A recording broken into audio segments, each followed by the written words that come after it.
20-17 loss in Arizona to the Cardinals yesterday. Drake May threw one touchdown pass and ran for another for the Pats, who were never really in this game in the second half. James Conner ran for 110 yards and 2 scores for the winners, and that's 4 straight losses for Gerard Mayo. Again, turnovers.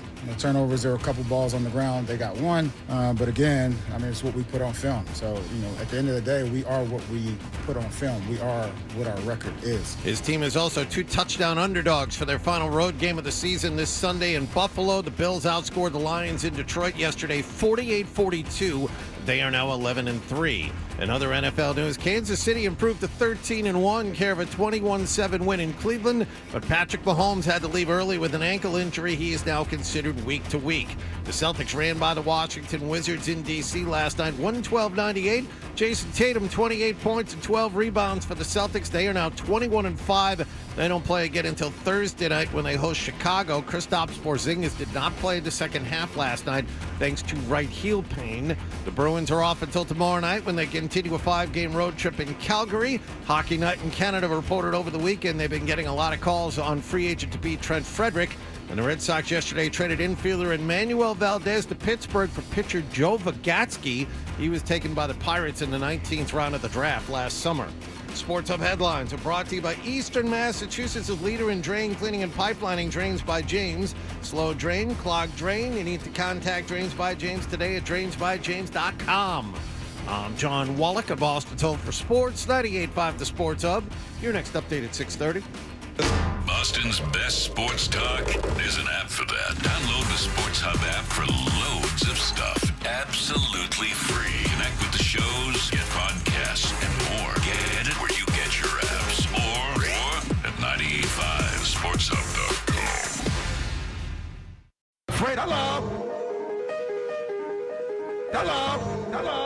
Mm-hmm. Hello. Hello. He's naked. He has a sword. Hi. Somebody about with a football. 98.5. Bruins are back from the West Coast. Cocaine and hookers. Yes. No. Is it okay to use this for the radio? Yeah. Welcome to the show, you sweet bitch.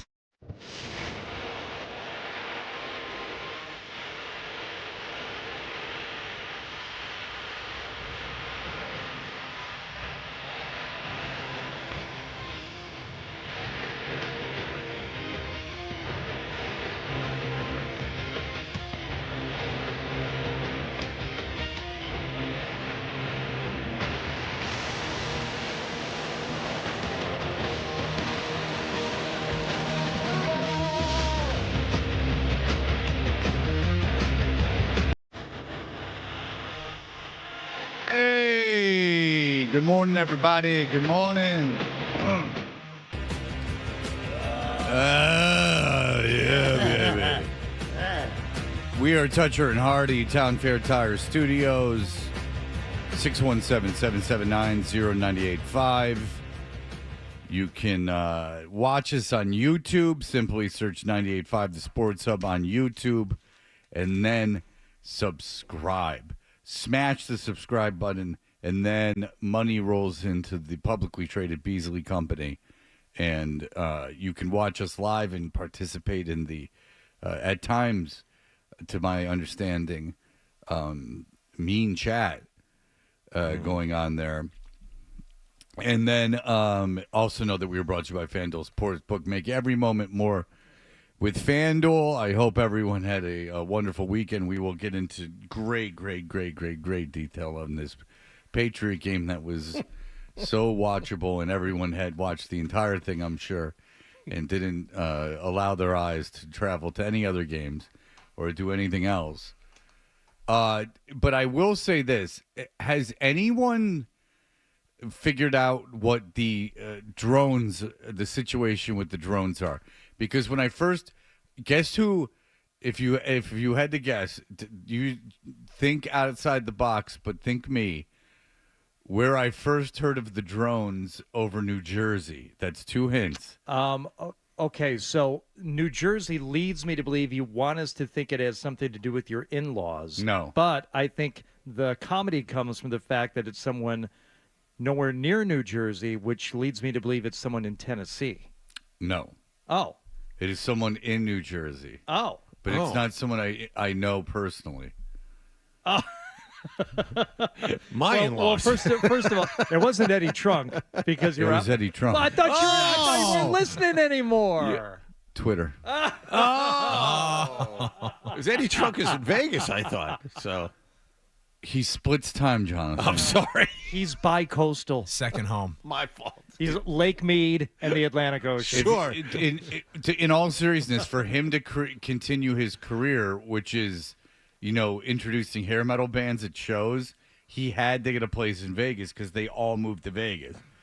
But Eddie, and it wasn't. I don't follow him. They're all playing the lounge at Mandalay Bay Friday night, starting at 11 p.m. Mm-hmm. It's true, and I don't. They all own like really bad restaurants there too. Except, like, I guess Vince Neil has a place in Circus. It's a whole situation.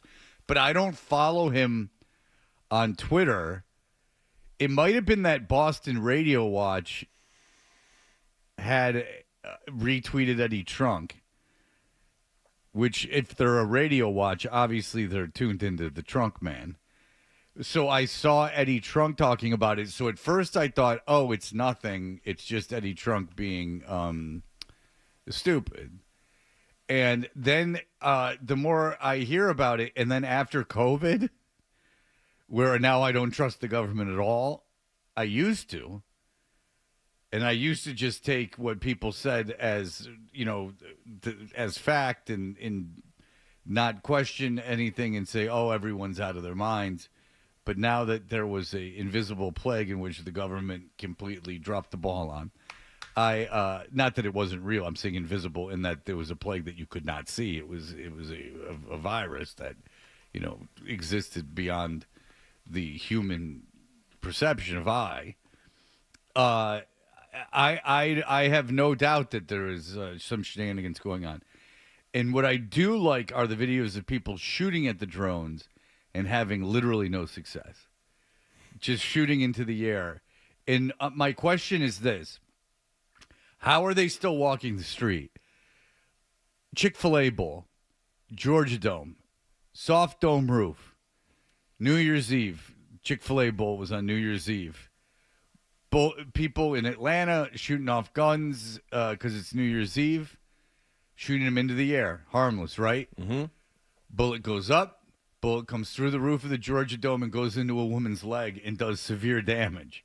The bullets come down. Yeah. Oh, yeah. So when you're just randomly, and they do, because that happened. That's confirmed. Yeah. Yeah. And they do come down at a rate of speed that can hurt someone because this did happen.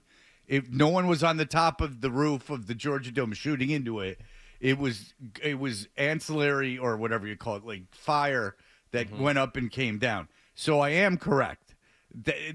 Gun people don't call and say that's not true because I know for a fact it is true and it's not. When you shoot lying an arrow media. into the air, it returns to earth you know not where. Yes. Okay. Yeah. Well, then there's also the famous scene from the Adam Sandler vehicle, Grown Ups, where they would play the game where they would shoot the arrows into the air. Oh, yes. And when my children find that movie funny, there has to be intellectual testing going on. I like how Adam Sandler, and I don't know if he's the catalyst behind this. Maybe it's Kevin James with all the money and all the production power. But somebody in all these films makes Adam Sandler the one with the hottest wife and the most successful. It's got to be Sandler. Oh, you think it's Gotta Sandler be who's Sandler. behind all this and Yeah. does all the writing, directing, and puts it together and casts himself as having Salma Hayek as his wife?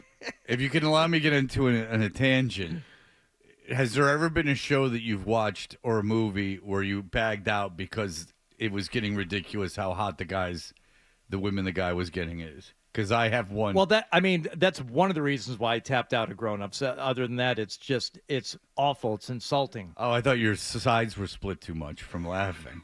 Well, then what I do like about the Grown Ups movies is that they will tell you when the funny parts are because all the cast members stand around laughing.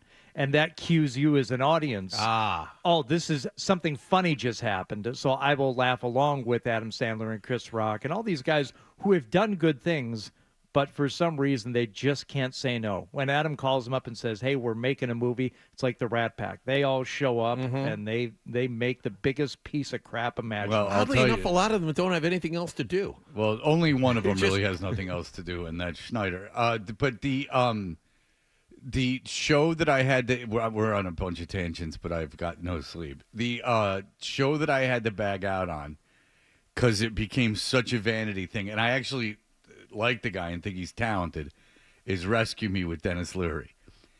So it's an alcoholic fireman who's not particularly good looking, and at the time of the taping was probably in his mid-50s. Okay. Late 50s. It starts, he had a hot wife, like ex-wife, like which you get, like, you know, women like firemen and stuff like that. And he was young when he was with her. Then it gets to the point where he's banging Marissa Tomei. In every episode, he's banging a rich, beautiful woman. And it's like, no, you're not. Like I would imagine the whole fantasy of the fireman is a young, studly fireman, like with a cool, brave fireman job and rippling muscle. Like the dirty girl who wants to get with Mickey Rourke and The Wrestler. You want to come over for a firefighter party? Yeah, that's the Or the Yager commercial in the Czech Republic where the women deliberately see him on TV and deliberately start a fire.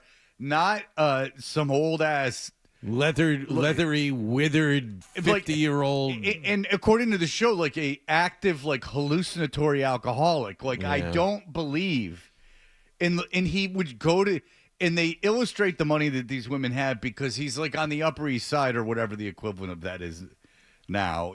But like going into these really high priced, apartment buildings with doormen and everything to go spread his seed into these women that would not in a million years look at him twice. He doesn't even live in Manhattan for that matter. I mean, he's in a Manhattan firehouse. And it got to be too much for me because I thought Rescue Me was very, very good for like 3 seasons. And then it just became this F fest of him banging different chicks. And I thought Leary's got to have a hand in this. Leary's got to have a hand in this whole thing. And I'm not standing for this anymore because I don't think Leary's a particularly, I don't know if, I don't, like, I would look in the mirror and then I would look at him and I would say, neither of us are good looking. I'm not buying this whole banging social. No. Like if there's no money. No. If you have no money, banging these socialites. All right. Anyway, back to the matter at hand. Back to Bob, the go ahead. Hey, I got 2 quick points to make, all right? You're on the phone with Fred. You're on the phone with the whole show. Go ahead. All right, guys. Hardy, I got to say, you're officially the Rebecca Howe of 98.5 The Sports Hub. You're doing an incredible job. Oh, thank you. Did you email me that? Yes. Okay, I've been trying to tell you guys that, that was a Rebecca great... was better than the original. I know that was a great line. Go ahead. And also, I saw an article in the Globe about all the drones in Brookline, and if only there was a way that there was somebody who could overplay something and beat a dead horse about Brookline people calling 911. Oh, no. Listen. Oh, no. When there was someone funny in the room, they were good. Oh, no. When you just play them, they're not funny. I'll tell you this, and I don't mean to pat myself on the back, but I mean, I never felt better about myself than a bit that we literally did a live show about became just garbage. Anyway, that was I did not know that was happening. Okay, so you asked who's flying the drones. As far as I know, between New Jersey and over, in D.C. and here, the only arrests, the only people that they identified were the 2 people who were flying drones close to the Logan airspace. Okay. And 2 men have been arrested. Police say 42-year-old Robert Duffy of Charlestown and Jeremy Folsick. Yeah, it's Folsick. Yeah, we call him the Full Man. A 32-year-old of Bridgewater were arrested and faced charges of trespassing. Apparently, these guys snuck into the decommissioned Long Island Health Campus and that they fled on foot, but 2 were captured, and a drone was found inside one of the suspects' backpack, and a third person believed to have fled in a small vessel. So jumped into a boat, got into the water, got away. Oh, a vessel. But these aren't the drones we're worried about. If you're talking about a backpack drone, fine. Fly your backpack drone. You're not supposed to. And yet, No. There's something. These are like planes. There's something going on. There's something going on. Yes. And I'm telling you, though, that's the thing. After COVID, would you be? Obviously, you'd be shocked, but would it be beyond your perception if they said at this point they're UFOs? Like UFOs, not UFOs even, that they're, because that could be anything, that it's aliens. No. Now I'll believe whatever, like it's happening. Like if they said that we honestly, which they never would, and Tom DeLonge's back in Blink 182, so no one will crack the case. But if they were like, we just don't know what they are, and they're from probably another part of the universe. I told you my favorite theory about this because, Fred, I've been Malcolm X has been on cable a lot over the last 3 days. So anything the white man tells you is a lie, right? Oh, white devils, right? Everyone, okay? Yep. So when the white devil came out and told us that the Navy aircraft had spotted those things along the water, and bibbity bobbity boo, and it's like, okay, guys, we're coming clean. We don't know what this is. The theory that was put out there was, oh, they know exactly what it is. They, at the highest level, it's actually U.S. technology. It's a U.S. technology that they developed, and they said, okay, we need to test this to see if it's going to work.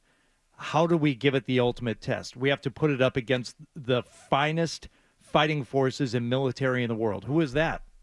Well, that's us. Okay, don't tell them. Don't tell anybody. But send these little zippy flying things up over the Atlantic. Let them be spotted by U.S. naval aircraft, and let's see if they can catch them and figure out what it is. And they saw them, but they couldn't catch them, and they didn't figure out. So the U.S. government passed its own test. That's the theory that I like, because it no longer says, wow, they finally admitted it. No, they admit nothing. They admit nothing. It also, though, why make such a spectacle of it and allow, one of the most populous areas of the country to see it? Like, why wouldn't you? I don't buy that, because why wouldn't you do it in, like, the desert or do it in, like, Montana? I mean, I'm sure there's military, or do it around the like Colorado Springs. Like, why would you do it? Maybe they were, and they weren't seeing them. It's like, oh, we got to put them out there someplace else. No one's seeing these things. Well, if it's a military exercise, it doesn't. I would want the public not to see it. Are you talking about the UFO or the drones now? The drones. Oh, the drones. No, I think the drones are those are not.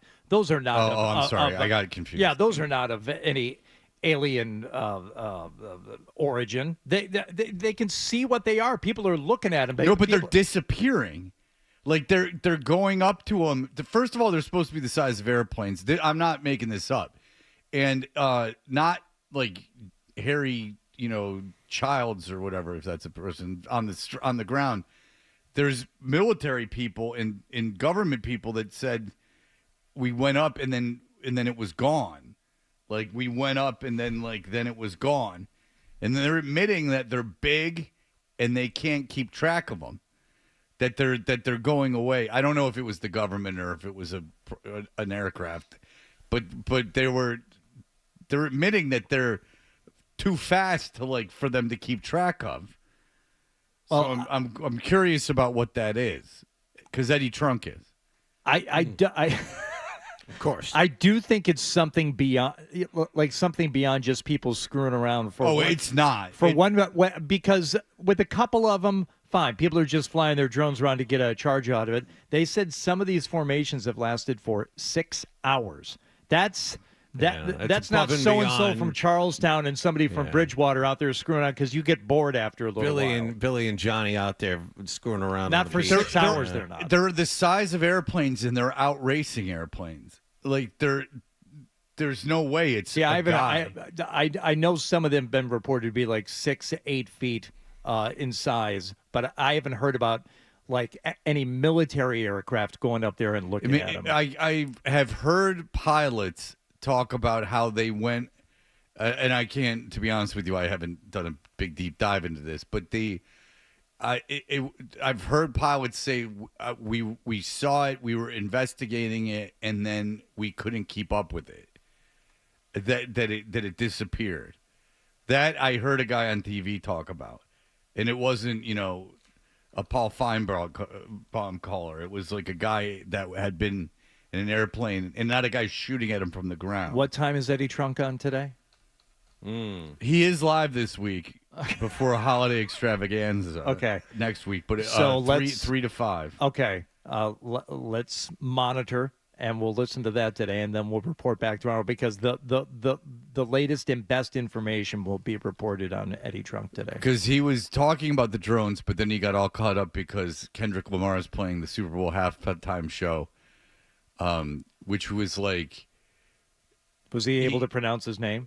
Kendrick Lamar. He says he's not familiar with his work, but he acts like that's. What's a good example of like, like not putting a African American in charge of the NAACP, like or something. Like he's like there's this. It's almost like the 70s. Like he's like, dude, they don't like the rockers. Like the government, like the public they're discriminating against rockers. Gotcha. And then he laughs to himself, and then I got to turn it off because those are not sincere laughs. His incredulous laugh is really annoying. All right. We will be back. Thank you for allowing me to bring that up. No, that was more important than the Patriots-Cardinals. The Patriots yesterday. game was really boring and dumb. And we will talk about that. We do have Mike Reiss on today and Bob Socci, but there were good games. I have a story that happened to me this weekend that is a real humdinger that I will tell at 7:40. It is, and I am not to blame. And it's at 7:40. I will tell this story. One of the great stories of my sober life. We'll be back in just a moment.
What is going on, Hardy? The Patriots were in Glendale. Is that where they play in Arizona? Yes. Oh, to play the Cardinals yesterday, coming off the bye. So, from the jump, it looked like maybe they had figured out a couple of things, maybe working on moving the ball on offense. Low snap from Brown to May. Scoops it off the ground, swings it to the right. Call for Stevenson. Cuts back left across the 45, and he is brought down by Buda Baker inside the 40. You're going to love this from your 22-year-old quarterback, unflustered. Ben Brown rolls the ball back. Drake May just bends over, picks it up, knows I got to get rid of it, flips it to Ramondre. Great block by Hunter Henry to turn him loose. 1st and 10. Okay, so the rolling of the ball on the snap, not ideal. Okay, that part, not so good. One of 2 bad snaps in the first half by my man Ben Brown. John, he's Ben learning. Brown was not the biggest issue on their offensive line. Oh, no, Layden Robinson was the biggest issue on their offensive line over Darian Lowe. Oh, it could have been the right guard. So did you hear any of this? You'll think this is interesting. Did you hear any of the broadcast on the radio? No. I did not. So very early in the game, Bob Socci was telling Zoe about how he's going to Scotland in the spring. Oh. And he said, now that we've been in the desert, I would like to see some lush greenery. And Zolak went into my thing about how there shouldn't be that Phoenix shouldn't exist in the desert. Did he talk about the bees? No, but he did use he started doing my thing. He stole my act. So are you flattered by this? Flattered. Flattered. Okay. Yeah. Well, the show ponies thing was from this show too. Yes, that's right. Like this is not the first time he's benefited from. That's right. Borrowing from the show. So I mean, I was very flattered. Oh, good. Okay. So the Patriots moving the ball a little bit. What did they have to show for that movement? Well, about 3 points. Get yourself into field goal position. The snap from Cardona, handled by Behringer. The kick is airborne to the uprights, and Sly's kick is hooking left. It is no good. Might have been a low snap as Joey Sly hit that kick wide to the left, and now Arizona is accorded very good starting field position in a scoreless first quarter. It shouldn't have come to that because in typical Patriots fashion, Antonio Gibson rips off a long run on 3rd and 5, and they're in the red zone, but it got called back because of holding. Gibson and Stevenson, I would say. Layden Robinson. Yeah, well, I would say Antonio Gibson and Ramondre Stevenson, consistently throughout the game appeared to be the ones that were helping them move the ball and get them into some kind of position to do something. But, and again, it's a 53-yard field goal. We shouldn't be thinking of these as automatic. They have been for the majority of the kickers for most of the season. And it's also not just because he missed that field goal. He's not been good this year. He's missed short ones too. I mean, he's missing all kinds of stuff. He's cost them quite a bit. And for who he is and the future on this team, and this is not ideal. The best part was he missed that field goal. And then the guy he replaced, because Arizona got the ball back, drove into field goal range, and the guy he replaced, Chad Ryland, calmly made a 50-yarder at the other end. So my overall point is this. We're back to taking, minor victories away from watching this team. Oh, they moved the ball on that first drive. Because no NFL team comes out with 8, 10, 12 scripted plays and is able to move the ball downfield. Oh, no, they can pretty much all do that. The majority of the teams can put together a first drive because that's the one that you rehearse in practice during the week. If you can't capitalize on it, you can't come away with so much as a field goal, then what difference does it make? Cardinals did get a field goal. So the next Patriots possession, that's when we got some hijinks. May shovels it across, little catch by DeMario Douglas. Ball is knocked loose, and it's Caroms to Kendrick Bourne, who caught the deflection and is tackled outside the 30-yard line. And a ball that careened in the air in between several Cardinals before Bourne caught it. It's careless. You got to protect the ball better if you pop Douglas underneath. You're running right into that zone coverage underneath. They're sitting there waiting for you, man. Jesus Christ.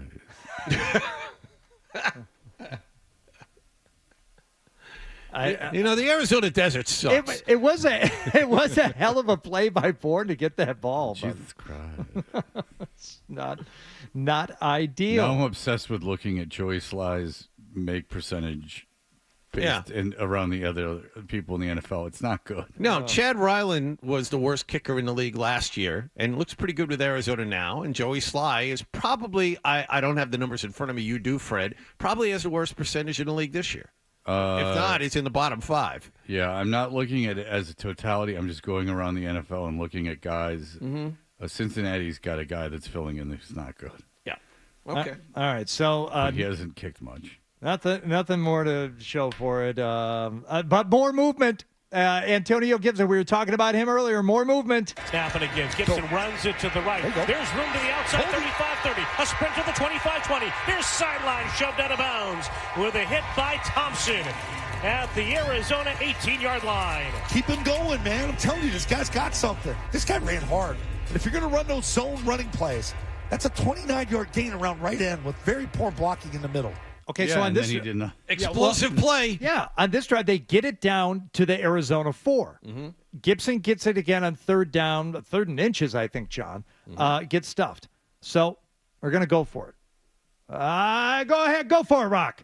It's time they're going to go to Ramondre. To tailback to Stevenson. He takes the handoff. He runs it into the left side. And Ramondre is engulfed. And it does not appear that he got the first down. The Cardinals with a stuff. And a red zone stop. Oh, you're going to stay out fight? You know what? Running the ball is a mindset. You put your hand down, you're going to kick the guy's ass in front of you. We just don't have that right now. Okay. That 3rd and 1 play, once again, Layden Robinson, guy shoots right through him. Like, I don't know. Pick an poo analogy. through a goof. Perfect. I could use that. And then on 4th down, it wasn't just one guy. There were 3 guys there waiting for him. Okay. Ben Brown, congratulations. So why not make the play even quicker by not handing it off? Why not let your big quarterback just sneak the ball when it's that short? Gerard Mayo was asked this in the postgame. You consider running Drake in that situation, that it's a short yard situation, but he can run. You said it, I didn't. Interesting. Did you see at the end of the first half when they left a second on the clock before the 2-minute warning when they kicked the field goal? That they could have run the clock to the 2-minute warning and then kicked the field goal and then given the ball back to Arizona, not giving them the luxury of the 2-minute warning. And they decided not to do that. By the way, if for your own edification, to find Joey Sly's ranking in field goal percentage leaders, one must click to the next page. So maybe it's not the So kicker. what, do they only have like 4 on a page? That's not fair to Joey Sly. No, there's quite a few. He's ahead of Justin Tucker, though. I will tell you that. But he's behind the likes of Daniel Carlson. All right, let's jump to the 4th quarter here. And Matt Gay. Hello. Okay. Let's jump to the 4th quarter. Some more excitement between Drake May and Kendrick Bourne. Rearing back and throwing deep down the right side for Bourne. Nice throw. Drops a dime into Kendrick's hands, and he makes the catch, tumbling to the 6 of Arizona. It is a first down for New England on a beauty of a throw over Thomas into the hands of Bourne. It's a hell of a throw and catch.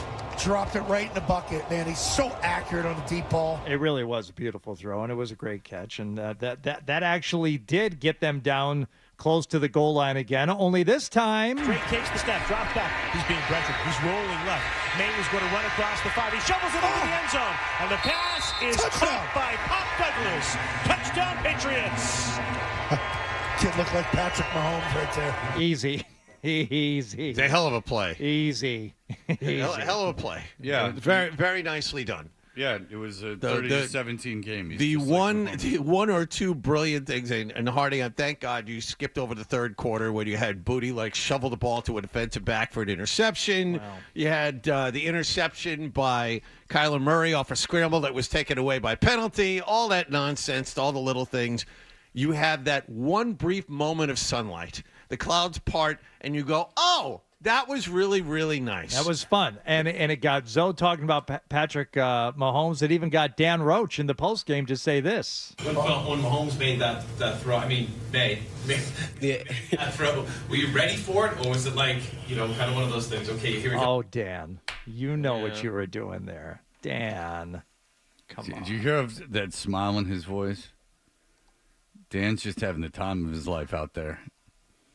He did. When Mahomes made that throw, made. He's a caution. He knew it wasn't Patrick Mahomes. The thing is that he, Not sure. You can tell he's a journalist. That's the thing about Dan. That he's a journalist first. Yeah.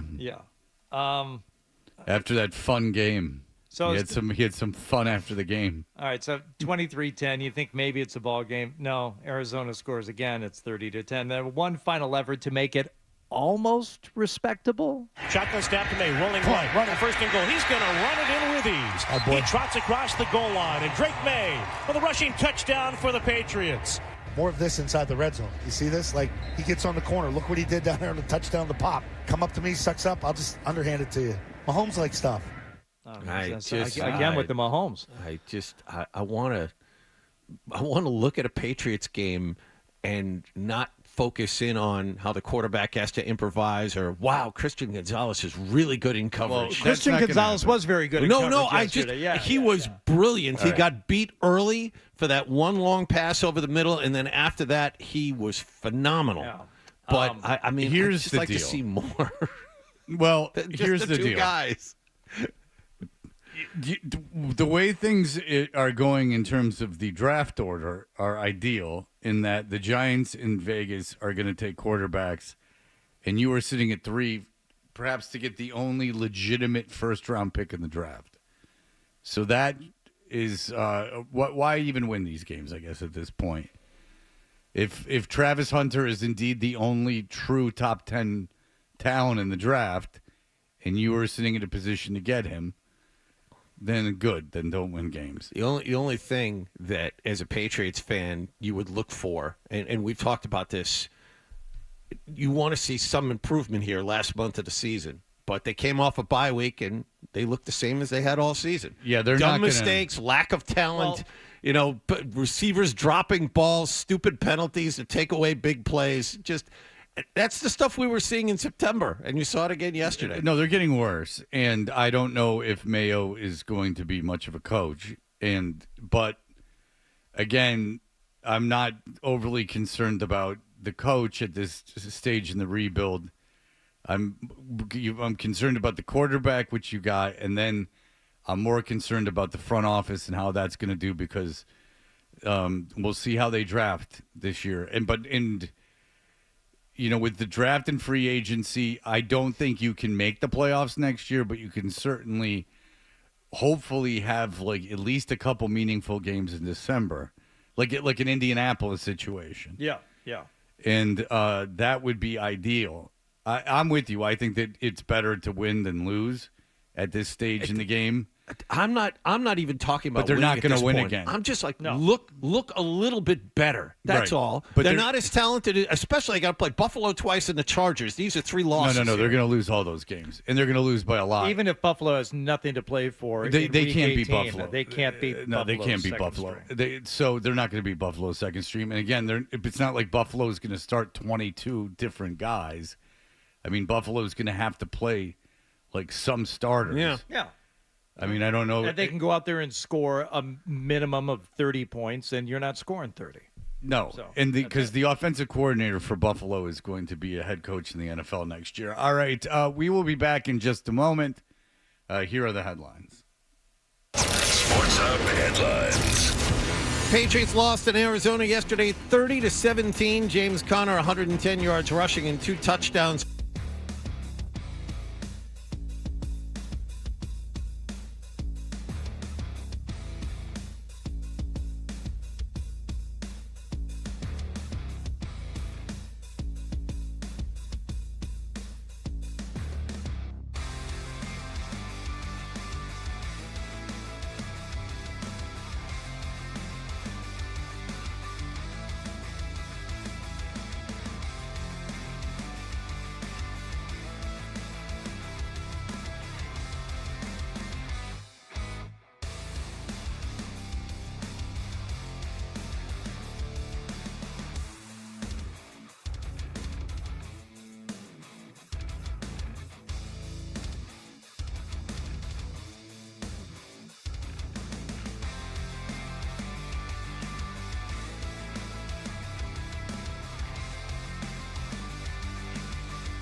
Jaylen Brown turns the corner. Finger roll is up and good. Scored in the foul. Listen to home of the Boston Celtics, 98.5 The Sports Hub.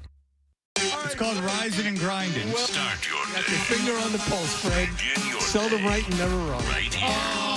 Is that Dutcher or is that Target? Kinda looks like a poodle. It's an effing poodle, dumbass. The Sports Hub.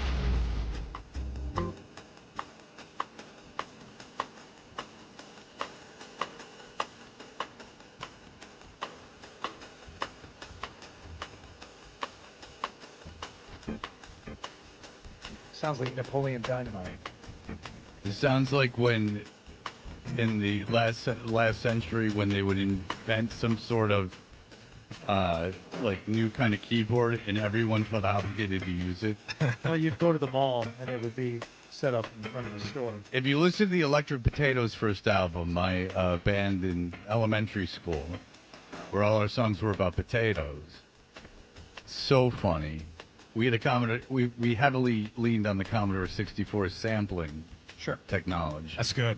Especially in our song Billy Munson, about the kid Billy Munson in our neighborhood. Well, that doesn't sound like it's about potatoes. Can you give us a little lyrical sampling of Billy No, Munson? Billy Munson was. It was making fun of Billy Munson. Oh, I see. For riding around on his bike with a transistor radio.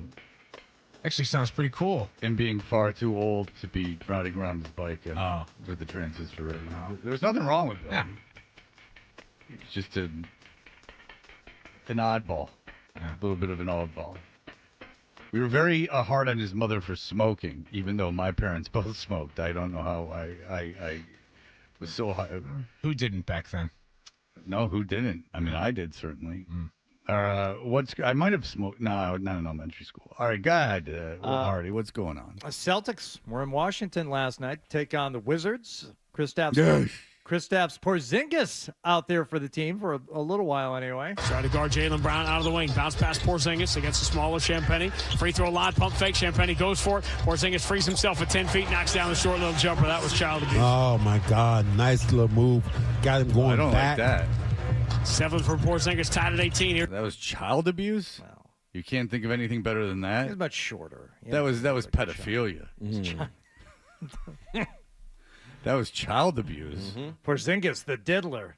Ew, don't do that. John, have you ever, okay, I'm not asking you to take shots. Say it's anyone. Would you say that was child abuse while you were calling a game? Probably not. How about this? I wouldn't say that's child abuse.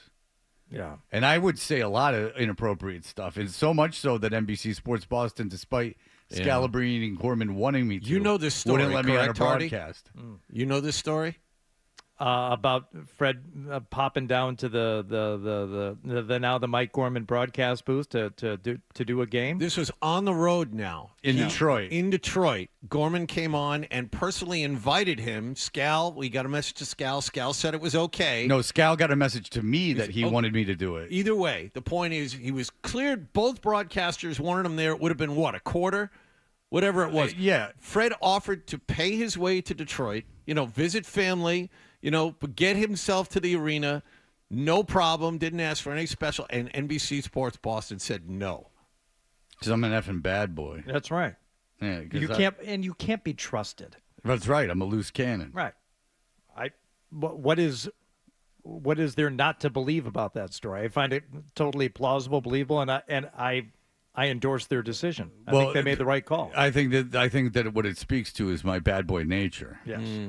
Is that I'm capable of anything, and that's why that's why people can't take their ears off this thing. Never mind the fact that it's cable and you can say whatever you want. Doesn't matter. I'm honestly not quite sure that what they thought I was going to do, but as I am on the air 20 hours a week, I'm capable of broadcasting live. And I would argue that perhaps there are some mornings that there are more people listening to the show than are watching a Detroit-Boston weekday game. I don't think that's out of the realm of possibility. That like at 7:45 in the morning on like a heavily trafficked day, that there's a puncher's chance that we have more people listening than there are watching a terrible Celtics game on basic cable. Well, this game was anything but terrible last night because Jason Tatum showed up in a big way, honey. Boston by 6 on the ball. Tatum against Koulibaly. Throws a shoulder into him, spins back to his left. Two-hand slam. That was down. And that's spousal abuse. Right, nasty. Filthy. Going back the other way that time. Which That's like way German did he go, porn. Balls? Which way did he go? 28 points, 12 rebounds for Jason Tatum last night, leading all scorers in what would be a 112-98 win for the Celtics. Oh. That's like prison sex. Oh. Who else played well last night, Fred? Pritchard steps to his left. He's going to launch and hits again. And the three bails the Celtics out. Back-to-back threes by Pritchard. The lead is suddenly 16. Timeout, Brian Keefe. Pritchard saves the day again. Much to your chagrin, I'm sure. Just like who saved Germany in the 30s and 40s. No, who? That guy that built the roads? And just, as Martin Schott said, just took things too far? Had some good ideas. Had some good ideas. He just took them too far. That was child abuse. That's funny to me. Like, that's just such an odd thing to say. That's child abuse. I'm not offended by it, nor do I think he should be disciplined or anything, or there's anything. It's just a very, for someone who's as buttoned up and emotional. John, who did he shoot over? Do you remember? Do you want me to replay it? Replay it, please. Okay, because I believe was it Koulibaly? I believe, of course, I believe it was. And requires the visual he's because 19 or whatever he is. So trying to guard Jaylen Brown out of the wing. Bounce past Porzingis against the smaller Champagny. Oh, Justin Champagny, former Celtic. How Justin Champagny's 6'6". He's 6'6" and 23 years old. I'm looking at it now. Yeah. Maybe it's just a discrepancy in height had that father-son look to it. 6'6"? Justin Champagne's 6'6". How tall is Tatum? No. I thought it was Porzingis who shot over him. It was Tatum who shot over him? I thought it was Porzingis who shot over him. Porzingis. Yeah. Whatever. The guy's 6'6". It's not Muggsy Bogues against a Manute Bull. He's 9 inches smaller than Oh, Porzingis. John, 6'6" is. I mean, there's good. How many times a game does a 6'6" guy check Porzingis on the? Yes, I would imagine almost on a constant basis. The same Porzingis. I have no idea who he could make that call regardless of when Porzingis. I mean, he just saved it till last night. I was a big fan of Justin Champagny when he was at Pitt. Champagne. Obviously, I was a huge Pitt fan at that during those years where he matriculated on campus. Fine champagne. But don't you find it odd? That's child abuse. That's bestiality. White-tailed gull. That's bestiality. I think child abuse was the only acceptable thing to say in that instance. That's a weird kind of porn they won't let me talk about. And Randy made the right call. I mean, with our hang-ups here in Western culture. Very good. That's child abuse. That's a thumbnail on Pornhub. And if I'm... well, no. They don't even allow that on Pornhub. Thank you. And if I'm Justin Champagny... Today was inexcusable. Champagny, I feel like I love champagne! And I'm here... Justin Champagny, damn it. Yeah. I've never heard of him in my life, obviously, because he's a nobody. But the deal is, he was not even drafted. Did you know that, Jonathan? Yes. You did know he wasn't drafted. He was on the Celtics, yes. He was on. When was he on the Celtics? He had a 2-way contract with the Celtics. I think he got in like 3 or 4 games. God bless you. But that is deep knowledge of the Celtics that you knew that. God bless you. Because I have never. Had you ever heard of him, Last year? Harvey? No. It was last year. Yeah. He went from the Sioux Falls Skyforce to the Celtics. Yeah. And then back to the Sioux Falls Skyforce. Yeah. 2-way contract. You got to hand it to him to hang in there. Yep. Going to Sioux Falls. And now I don't know if he started last night, but he played significant minutes for the Wizards. All right. So sometimes when I did a night show in Atlanta, and there are times that I miss it when there is hijinks the such that Joe Murray experienced the other night. I actually have seen this. We've all seen this. This is not coming to a surprise to me, but you won't believe what happened on Joe Murray's show. It was really something. I'm not even positive it happened. He's reacting to something Are you positive that it even that I didn't hear? Of course not. Yeah, I don't really know There's no what's way going to on. Be positive. Yeah, I don't really know what's going on. But Joe has still not recovered. No, Joe his knee is permanently bruised, slapped from slapping that thing Yeah. as hard as he can. Joe got a big kick out of something. We'll have that for you in just a moment.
kickoff to the final play.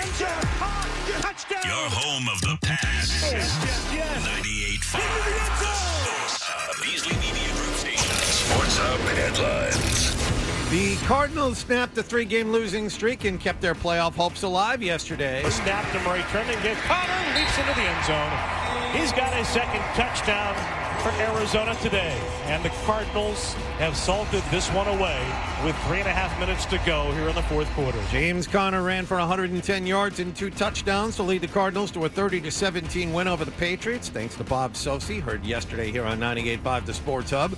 Drake May threw a touchdown pass and ran for another, but the Patriots lost their 4th in a row. They're 3-11, and they also have a real tough game this weekend as they visit Buffalo Sunday. The Bills are 11-3 after beating Detroit 48-42 yesterday. There is some concern in Kansas City after Patrick Mahomes suffered an ankle injury in a 21-7 win in Cleveland. He is now week to week. In basketball news, Celtics scored a 112-98 road win over the Washington Wizards last night.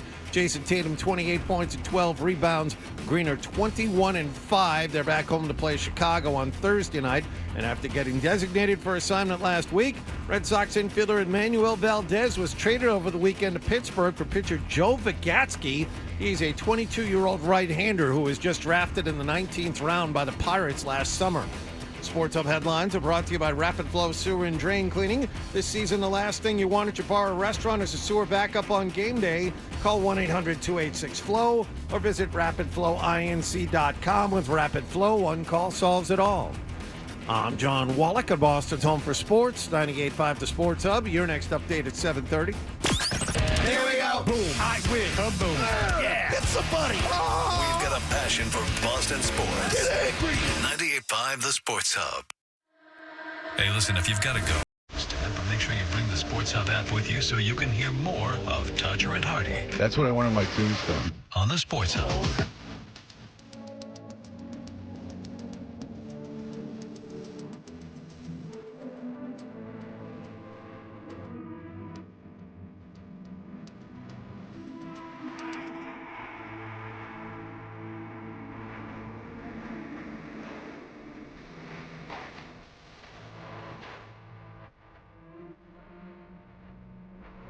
Is this Big Frito? You know it is.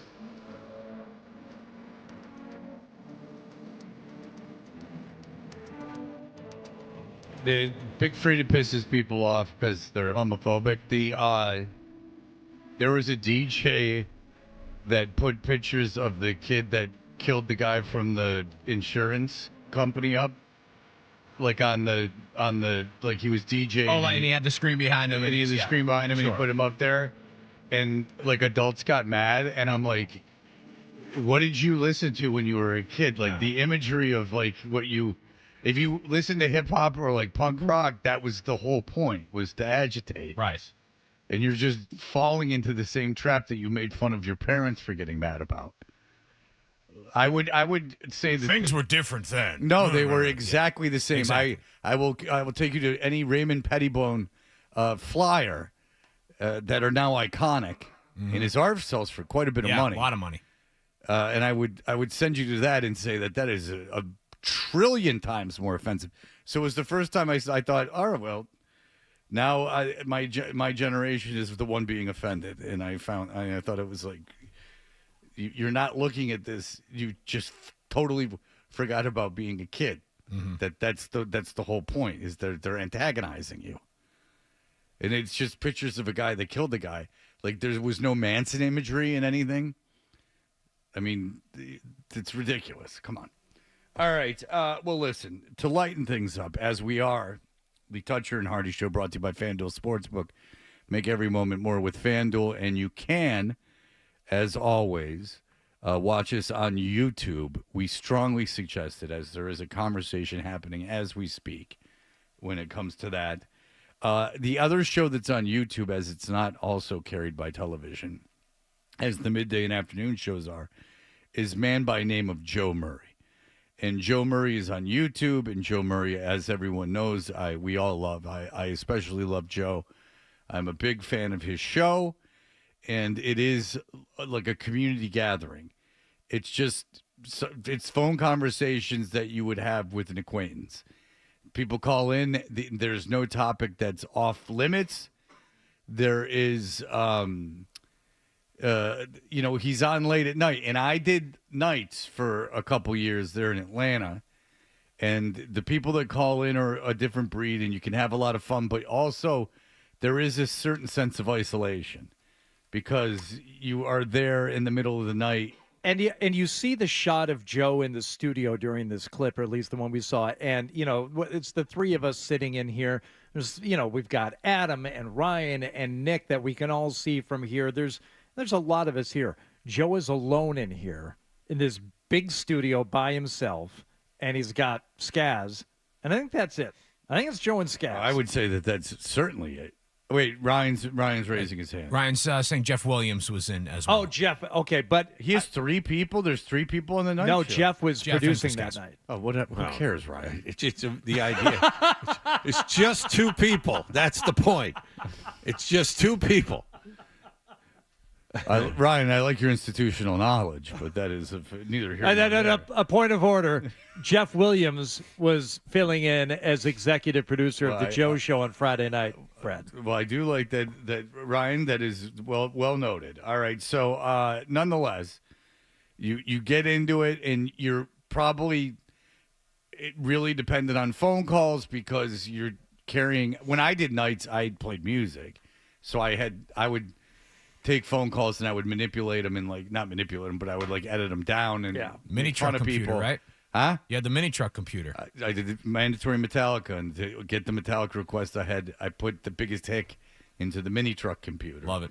And then it would spit out if they were allowed to call the Metallica song or not.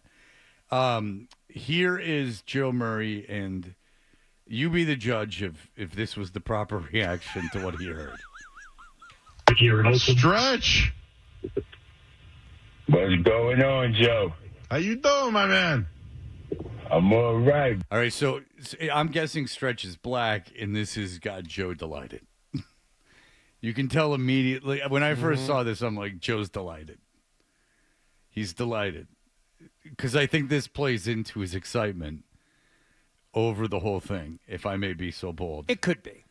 Well, I'm not saying it is. And it's all positive. Right. It's not a negative thing. I'm just trying to think of if I've ever known a white guy with a nickname as cool as Stretch, and I don't know if I have. Stretch Armstrong, the famous DJ from New York, who had the Stretch Armstrong, Stretch and Bobbito, Stretch and Bobbito show is actually a white guy. Check and mate. Did you know him? I follow him on Instagram. Close enough. And he'll be in Dubai DJing, and I'm like, what's going on? Oh, so cool. What's going on, Joe? How you doing, my man? I'm all right, baby. How you doing on this Friday night, man? Good. Can you shout out where you're from again? Oh, you already know, man. I'm in Mattapan right now. Murder Pan. Well, I live the next town over. No, but where are you from? New York. See, he's telling this African-American gentleman, I grew up by Mattapan. Yeah, I'm right next door. Mm-hmm. And in Hyde Park. And again, note how Joe lets this thing breathe. Yeah. He's not rushing things along. But Joe knew full well where he was from and knew full well who Stretch is. Yeah. But he wanted the audience to know, I'm talking to a guy that lives in Mattapan. Right. I'm down. I mean, that's around where New Edition were from.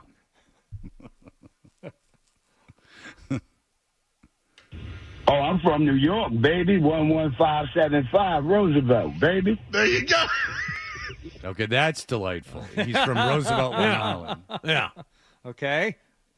He's from Roosevelt, Long Island, and which is not the greatest place, but he is from Roosevelt, Long Island, and that's got Joe in stitches. Well, Joe's delighted to hear from him. He's delighted that he has, in fact, confirmed that he's from Roosevelt originally, and so far the call is a delight. Oh, I'm from New York, baby. 11575 Roosevelt, baby. There you go. Please save that. I need that saved. I don't know why. It's not funny or interesting. Who's from Roosevelt, Long Island? Howard Stern and Public Enemy. Oh. When you said that the other night, I loved it. I died laughing. Oh, so this is the second time he's quizzed him about where he's from. Right. African-American gentleman, where are you from? Roosevelt. Aha. I'm going to store that away and use it for reference the next time you call in. It's like a benchmarked bit now. Stretch is calling it. Yeah. You know the guy from Roosevelt. Right. Who's from Murder Pan. Murderous place. Yo, Joe, you already know, baby. Joe, you already know. I feel like I should get shirts that say that. All right, now you've gone too far. You want to save that he's from Roosevelt, and JoJo, you should know. JoJo, you already know. Is on a T-shirt. Yo, put me on whenever you want to drop. I got you, Joe. Whenever you want to drop. Talk to me about edibles. Hey, I'm not an edible guy right now. For everybody who's an edible person, flower person, dad person, I'm taking one for y'all right now. Hey, that's for you, Joe.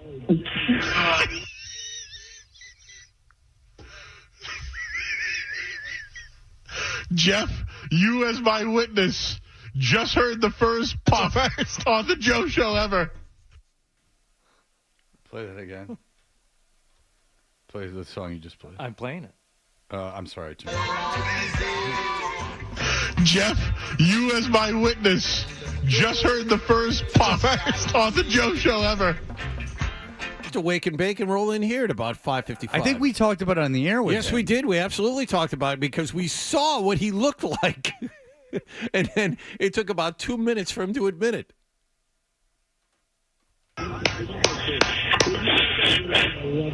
Hey, that's for you, Joe.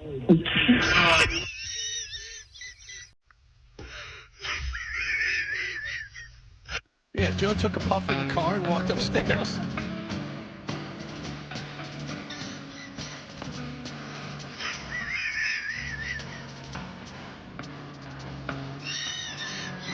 Can I ask you guys something? I've always been fascinated by this. Why is smoking weed, which is the most benign of drugs, funny or interesting? And now especially that it's legal. He's losing his mind because the guy went... It wasn't even a bong rip. It wasn't even a full-blown... And even if it was a bong rip, I mean, okay. I love Joe, and I love his excitement over this, but it is over the top. Jeff, you as my witness. You're right. Thank God that Ryan said it was Jeff, or we'd be completely lost. Jeff, you're my witness. Like when I tell this to my grandkids, I might have to call you to say, like, a guy called up and inhaled something. Guy called a radio show on a Friday night and smoked marijuana, and we were flying. Oh my God! Couldn't have gotten any more cosmic. It is Muttley. Yeah, Adam said it in my ear, and it is true. It is Muttley. Muttley, good call. I mean, you did. Everyone's done nights. John's done nights. Like no one's sober that calls in. Everyone's effed up. Yes. Just heard the first puff on the Joe Show ever. The first inhalation. Shout out to all.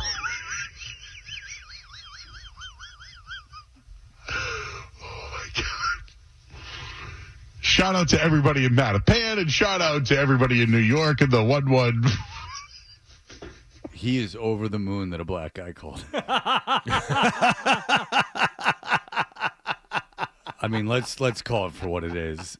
I mean, he is. Oh, this is a white guy. This is not happening. Joe's over the moon that a black guy from Mattapan called in. What, you feel he's accepted and now? I think that we all. About that? If you don't glean that from what's going on here and his overexcitement, then you are. Then I think you're missing the point. Which shows Joe is a lover of all people. Joe, Joe is incredibly. He can't believe that it happened. Jeff, witness. You heard it. I honestly don't even think it's the weed thing. I think that he's just like very happy that this guy Stretch from Mattapan calls the show and is nice to Joe.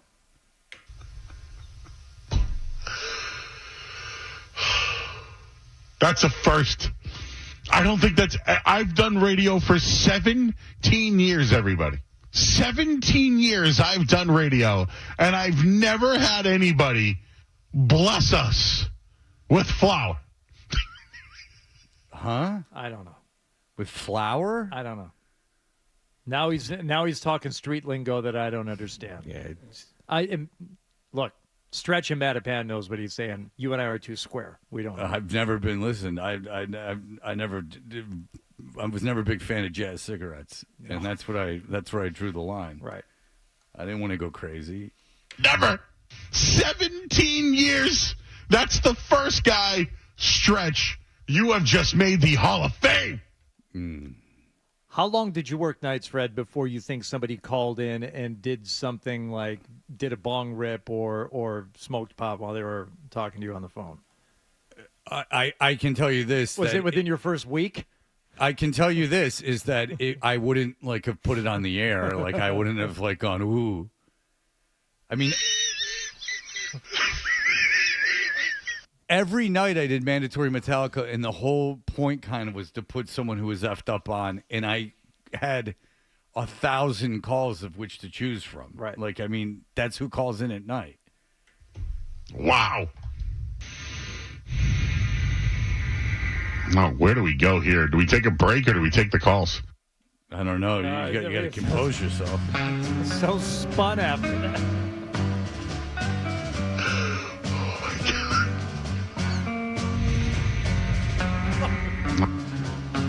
It's almost like Joe's blowing it out for him. Stretch, listen to this. Stretch took the hit, like he inhaled, and then Joe blew that smoke out. Yeah. Mm-hmm. All right, well, Joe, good. I'm glad you're having a good time. I don't quite understand. Well, I get why you got so excited.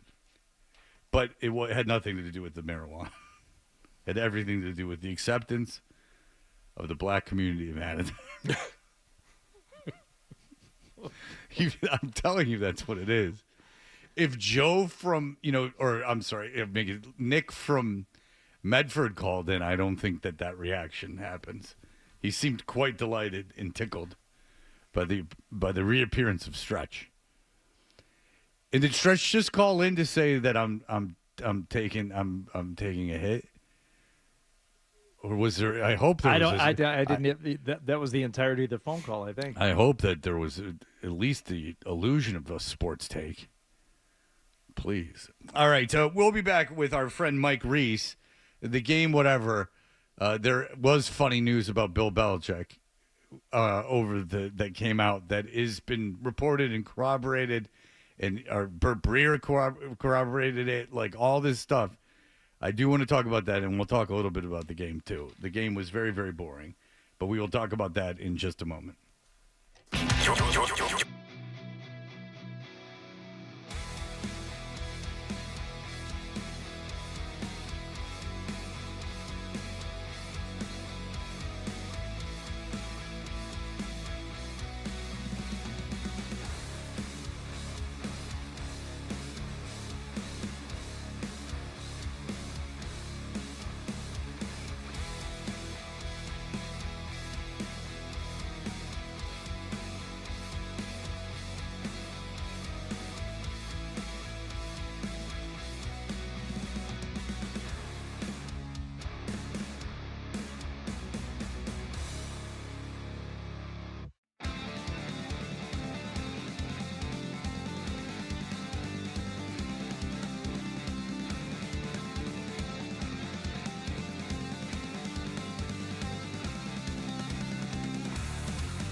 okay, I don't want to see him coaching some lawnmower bowl in December or January. I mean, that's just not who I am. The NFL just let the best go. I don't know how there wouldn't be any interest as to where you bring a Belichick in and he makes you come immediately relevant and well coached by who he is. Would he make one of these teams that needed a head coach this year an immediate contender? I mean, yes. Just like he did with the Patriots his last 3 years, sir. Immediate contenders. We are Toucher and Hardy. We bring up Bill Belichick because there was something I found funny about Bill Belichick that we can ask Mike Reiss about. And if I was Mike Reiss, I would not like Bill Belichick. I thought Bill Belichick treated Mike Reiss, at least publicly, very poorly, but Mike is a true professional. Do I have a sponsor for him? Yes. Why don't you read it there, Slick? Yes. Mike Reiss, ESPN's NFL Nation reporter covering the Patriots, brought to you by DN Van Lines. Moving your home or business and need a recommendation from someone? How about a recommendation from almost the entire staff here at the Sports Hub and the Sports Hub itself? Yes, they moved the station as well. DNVanlines.com. Mike joins us on the Volkswagen Dealers Expert Hotline. I'm sorry for that, Mike, but no one handed me that copy. That's on me. I'm sorry you had to. Good morning, Hardy. Hey, John. Hey. No good morning to Adam. That was just Hey, an Adam. excuse for him to get himself on Hello, the air, Mike. not handing me that copy. Yeah, I love reading copy. You know me. Oh boy, we all do. Sponsorships, yep. Listen, especially but listen, we all love Mike Reiss. Mike, could you have the clip, Hardy, of Gerard Mayo kind of calling out the play calling on offense? Yeah, I can have it for you in 2 seconds. Why no quarterback sneak? Yes. On 4th and 3rd and 4th. Mike, Yeah, I want you got it to. I want you and the audience to listen to this, and I want your reaction to this clip. Here we go. Yes, this is obviously a post-game yesterday, Mike. Yeah, this You consider running Drake in that situation, that it's a short yard situation, he can run. You said it, I didn't. It sounds like Phil Perry asking the question, consider running Drake in that situation. Gerard Mayo says, you said it, I didn't. Yeah, what do you make of that, Mike? All right, so two things, guys. The first, what do I make of it? It's left open to interpretation. You could certainly hear that and say, yeah, looks like he's second-guessing the offensive coordinator, Alex Van Pelt. I am curious. I want to follow up with Gerard 9 o'clock this morning. He's doing a media availability. I'm going to ask him if someone doesn't ask him before me. There was a follow-up question by Doug Kyde of the Boston Herald later after that, and Gerard said, I ultimately make the decision, but it's still left open to interpretation. I wasn't in the room, guys, for that. I started in with Gerard last night. I had to leave because we had a pool report with the referee on that roughing the passer call, and I got called to do that in the middle of Gerard's presser, so I missed that live. Yeah, it's interesting. I've asked you this before, but May is developing, and listen, he's up and down, but he's a rookie and he looks to be talented. And there's an issue, but the offense is predictable and not very good. Well, first of all, do you agree that the offense is predictable? Yes. Okay. So obviously, Alex Van Pelt isn't someone who's going to change things in terms of conceptually offensively, but he has been effective with Drake May. Where do you land on is it more important to have an offensive coordinator and to have that consistency with a young quarterback, or is it more important to have someone that is more astute at the actual calling of offense and developing offense? Oh man, Fred, there's a lot here. I think what my answer, what I want to say is I'd love to see what it looks like with better offensive line play and with better receivers. Sort of goes back to the conversation we had a few weeks ago about the talent on the team. Because I think it's like, does the talent make the coaching? Does the coaching make the talent? It's not 100% one, 0 the other. I think Alex Van Pelt on the whole has done as much as he probably could this year with what he has, right? And so I guess the question or the answer, Fred, is if you're going to decide you don't want to move forward with that, well, what are you going to move forward with? what's the answer then? When you look around the NFL, though, I mean, I understand there's an incredible lack of talent on this offense at the receiver position and offensive line. Do you think that someone else, if they had a more innovative offensive coordinator, that at least that they could be more effective? Like, Alex Van Pelt is never going to be an innovator. I mean, he is what he is. You would agree with that, right? Like, he's not a young, innovative guy. He's not changing the way offense is played. Would you agree with that? I think it's fair, Fred. I mean, I think we've seen a little bit of an opening up of things, maybe the last few games, using Marcus Jones as an example, splitting Drake out wide, like that type of stuff. But we're not reinventing the wheel there, but I think we're seeing like a little bit of more creativity. I just think his hands are tied, Fred. Okay. Like it's a tough balance. But to answer your question, to me, the gold standard is like someone like Josh McDaniels, who I think if you look back on some of the stuff that he did under Bill Belichick with some offenses like the Mac Jones, the first year. He's great. In 2021. Right. He was very good. Yeah. He was good. So. Yeah, I mean, Josh McDaniels was like, and I mean, they had a long run of, really innovative offensive coordinators and good offensive coordinators here until they didn't, until then they just went, we're going to throw anyone Patricia can at do this job, which is which wrong. Well, no, that's just not true. Go ahead, John. Oh, I wanted to get back to the point of, is it the coaching or is it the talent? And we were talking about this earlier, Mike. They're making the same mistakes they made during the first month of the season, and this is after a bye week. You still have bad penalties to take away big plays. You still have drop balls by receivers. This time it led to an interception. You still have bad penalties at bad times, and you still have a lack of execution on 3rd and 4th and short. This is the kind of stuff that was killing them during the first month of the season. So I'll ask again in kind of a different way. Which facet is more to blame for this? Is it the talent on the field or is it the coaching? Okay, John. So I'm going to split up the pie. I would say I'll go 60-40 talent, 60-40 coaching. The concern to me, and I don't take the coaching off the hook, is are they getting better?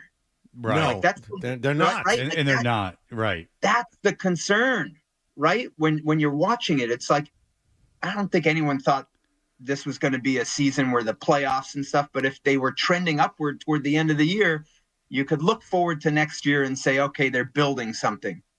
Well, what are they building? That was concerning yesterday. That was a bad day for the Patriots organization from top to bottom. Can't sugarcoat that. At the same time, John, like you talk about penalties, like the holding penalty on the first drive is a rookie left guard, Layden Robinson, 4th-round pick out of Texas A&M. Like, I think that highlights the balance of what we're talking about. Like, he might be a good player. He might end up being a backup. We don't know. They're trying to figure it out. And he had a bad holding penalty that stalled their first drive. And so, like, is it the talent? Like, it might be. Like, he might not be the guy. So it's hard. You know what I mean? It's a hard balance what we're talking about here. Yeah, but it all reflects on a new regime. I mean, whether it's talent well, listen, it's not ideal to be starting a 4th-round pick on your offensive line, I would imagine. That's not the way you draw it up. But, Mike, I think you would agree, given May, with free agency in the draft next year, look, they might not make the playoffs, but they should be playing games where they're not mathematically eliminated next year, or there should be a possibility that they're playing games next year that they're not mathematically eliminated in December. First, do you agree with that? I agree 100%. This is unacceptable. Right. Okay. So, like, my concern, because and I don't know if you even probably don't remember, but like when we talk, my thing was always been, I'd much rather have the quarterback than the coach, but the way things have been trending, so say they get rid of both coordinators. Like, say they just overhaul the coaching staff and keep Mayo. I mean, I know they're keeping Mayo, but I'm getting concerned that Mayo is ever going to catch up, that he had enough experience getting into this where the learning curve is such that he can overcome it? So, Fred, it's a fair concern. I think that probably so put yourself in the position of the Krafts. So Robert Kraft obviously saw something that he believed in Gerard Mayo to make him the head coach. So he's got to ask himself, okay, based on the year that we've seen, is my belief still that strong? And if it is, where did we misstep to not put him in the best position to succeed? And if his belief is still strong, Fred, and I'm going to say if, because I don't know what he's thinking. I haven't heard anything from him on this. Should they have had a more veteran coach with them? So I'll give you an example. I think in Seattle, and I'm pulling this off the top of my head coming off a red-eye flight, so if I'm wrong, I'm asking for forgiveness. Mike McDonald, second, young head coach like Gerard. I think he hired Leslie Frazier as like a senior assistant coach who had been a head coach before. Did they miss that with Gerard? Did they overcompensate for not wanting to put someone next to Gerard who maybe had head coach aspirations, and they were worried about, that person maybe eyeing Gerard's job, that type of thing, Fred? I think those are the conversations they need to have. Well, how about Kevin O'Connell, who might win Coach of the Year? He's got Brian Flores as a defensive coordinator. He's got guys in that coaching tree that are innovators. Go ahead. Mike Pettin is another one, just to mention that. Yep, he's done it. Oh yeah, Mike Pettin, Jet guy. Yeah, he's done it before. So there just seems to be. Look, I know why Kraft hired Mayo, knowing Mayo. Like Mayo was an in-studio guest here for a season or two. Like, he's very impressive. He had success in the private, like outside of football. He's like an impressive guy. He's smart. I mean, he is. He's all those things. I understand, and I believe he could be a head coach in the NFL. I just think that he came in with such an unbelievable lack of experience coaching, and now you're the CEO of an organization.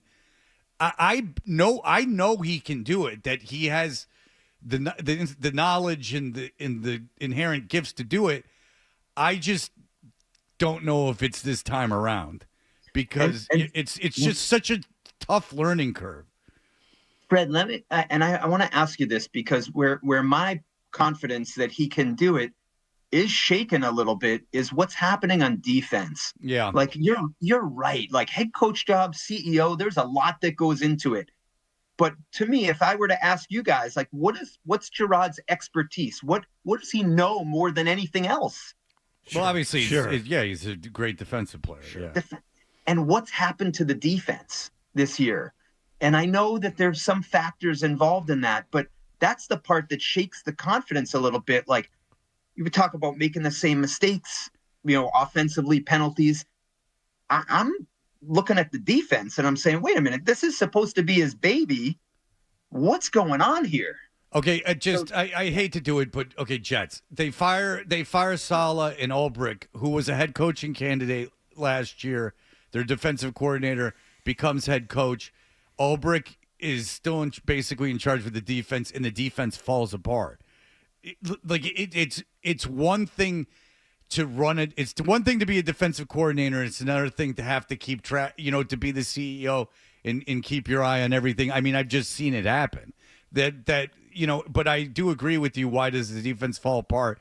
And maybe he's behind things. We're running out of time. You've been great. I do want to ask you about this. How funny is it that Belichick went to the Jets and asked if he could get the job? So Fred, when I read it and I came from Diana Rossini of The Athletic, it was a very interesting piece. And been corroborated by Breer. Yeah, and she does people. And they both do a great job. Fred, my thought was I wanted more context to the reach out. I have it. Okay, tell me, because I find it hard to believe Bill reached out and wanted the job. So tell me. There are other teams he didn't reach out to with openings. He was particularly interested in the Jets job, according to multiple reports. And my thought, and maybe that's true, my thought was he probably has a connection with Mike Tannenbaum. He does. Or he does. They're friendly. And Tannenbaum, if you don't know, is in charge of the coaching search and the GM search, yes. With the 33rd team. And Fred, my thought was if I knew Bill from covering him for 24 seasons, he's going to reach out to anyone connected to every opening. But he didn't, however, according to reports. I find that hard to believe. Do you know something? Do you know anyone something? corroborate that he didn't, Fred? Breer said that he didn't. Breer said he heard from teams that Bill that with coaching openings that Bill didn't reach out to them. Breer said that. I'm not. I mean, I'm not going to. No, I understand you're not attacking Breer. My understanding was Breer was saying that he talked to the other teams, some other teams with coaching openings, and they reported to him that Bill didn't reach out to them. But when we talk about reaching out, Fred, that could be to like so many different people connected to it. I understand. So, and it is funny, though. Don't ruin it. It's funny. Well, it doesn't even have to be about not reaching out to the other teams. The fact that the Jets, in his mind, was somehow a possibility. That to me is that my amazement can end right there because I'm amazed at that. I get it, Hardy. And I guess the way I took it was if I knew Bill, he's reaching out because he wants all the information on every opening, whether he's interested or not, so he can make the best decision for himself. That would be my educated guess on where that originated from. Have you talked to him in like the last few months? I have not. Okay. Interesting. Yeah. It's an interesting thing. How about that Lombardi? I guess he's making like a $1.1 million. 10 years of carrying that guy's nuts. He got himself a 7-figure job. Lombardi's a real idiot, huh, Mike? There you go. All right, I'll leave it at that. All right, Mike Reiss, awesome job. Thanks for coming on after the long flight and everything. We do appreciate the time as always. And if we're not talking next week, happy holidays to you guys. This has been awesome this season. Let's keep it going. I want to come in studio. We'll do our game about music and stuff after we get through this, rest of the season, maybe. That'd be fantastic if you could come in. We would love to see you. I would love that. All right, thanks so much, Mike. Yeah, Mike. Awesome job. Okay. Thank you. Thanks, guys. All right, Thanks, we're Mike. running late, but I like having Mike on. Let's go to the headlines. Sports Hub headline.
Toucher and Hardy resumes on the Sports Hub.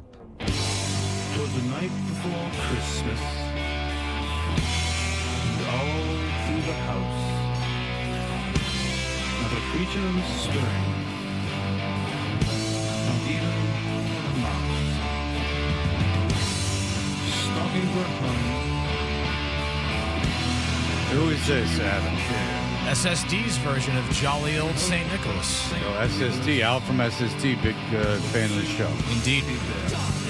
And now he's taken to Adam because Adam takes the free things that he gives, cherishes them. That's right. I also was a big supporter of Nancy's book when it came out, which is fantastic if you've not read it yet. Which is Al's wife, right? That's correct. All right, there you go. SSD, if you don't know her, legendary band from Boston. All right, we are Toucher and Hardy, brought to you by FanDuel Sportsbook. Make every moment more with FanDuel. I have a. I'll just tell the story now. Yeah. I'll get it in. Because I'm afraid if I don't, then it's gonna not be a long story, and I'm gonna go like I blew it.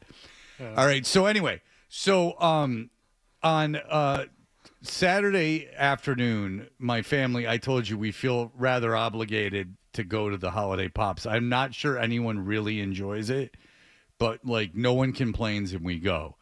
So my kids, their mother, and I all went to the Holiday Pops, but their mother, and then I when I was around, I put it on @FredToucher. There are nude statues of men, penises and all, some of them very small. And I put that up there. It made me feel very good about myself because I am no great shakes down there, but certainly larger than some of the men that are forever enshrined. And it's, you're trying to see about the birth of Christ, and you're just bombarded by evidence of his greatness. All these luscious penises everywhere you look, and they put Santa caps on all the nude statues too. Oh. Okay. So they cover up their head. So we're there, and everyone has whatever we do there, which is, sit through it. And then I pay. And then their mother has to go. She has plans. So me and the kids, we go to Boston Chops in the South End. That's the name of it, right? And we have a wonderful meal. And now it's time to go. I don't like driving into the city, so I take a one of those ride shares. So we're driving back. It can't be much past 6 o'clock at night, 7 o'clock at night. It's my son, my daughter, and I in the back of a sedan, and there's a gentleman driving, and it was a 31-minute ride. So right about the beginning of the ride, the car begins to have an odor. Oh. That it smells of flatulence. Okay. Which cracks my son up, and then my daughter starts dying laughing. So I go, knock it off, but they're like really laughing, and they're kids. The driver then puts his driver's side window all the way down, and for 29 minutes drives with his driver's side window all the way down. I checked my phone. It was 26 degrees outside. Okay. So it's a little bit of a wind chill as well. As the So wind is Fred, flying in something your else face. something else happened. Nothing else happened. No one said anything. I don't know what the smell was from, but my kids were laughing. I swear on the life of everything holy that's all that happened. 31-minute ride. It's in my phone. We get to my house, and I go, we're leaving the car, and I go, thanks for keeping the window open the whole ride. And he goes, keep the window open. There's farting. And I go, oh, yeah.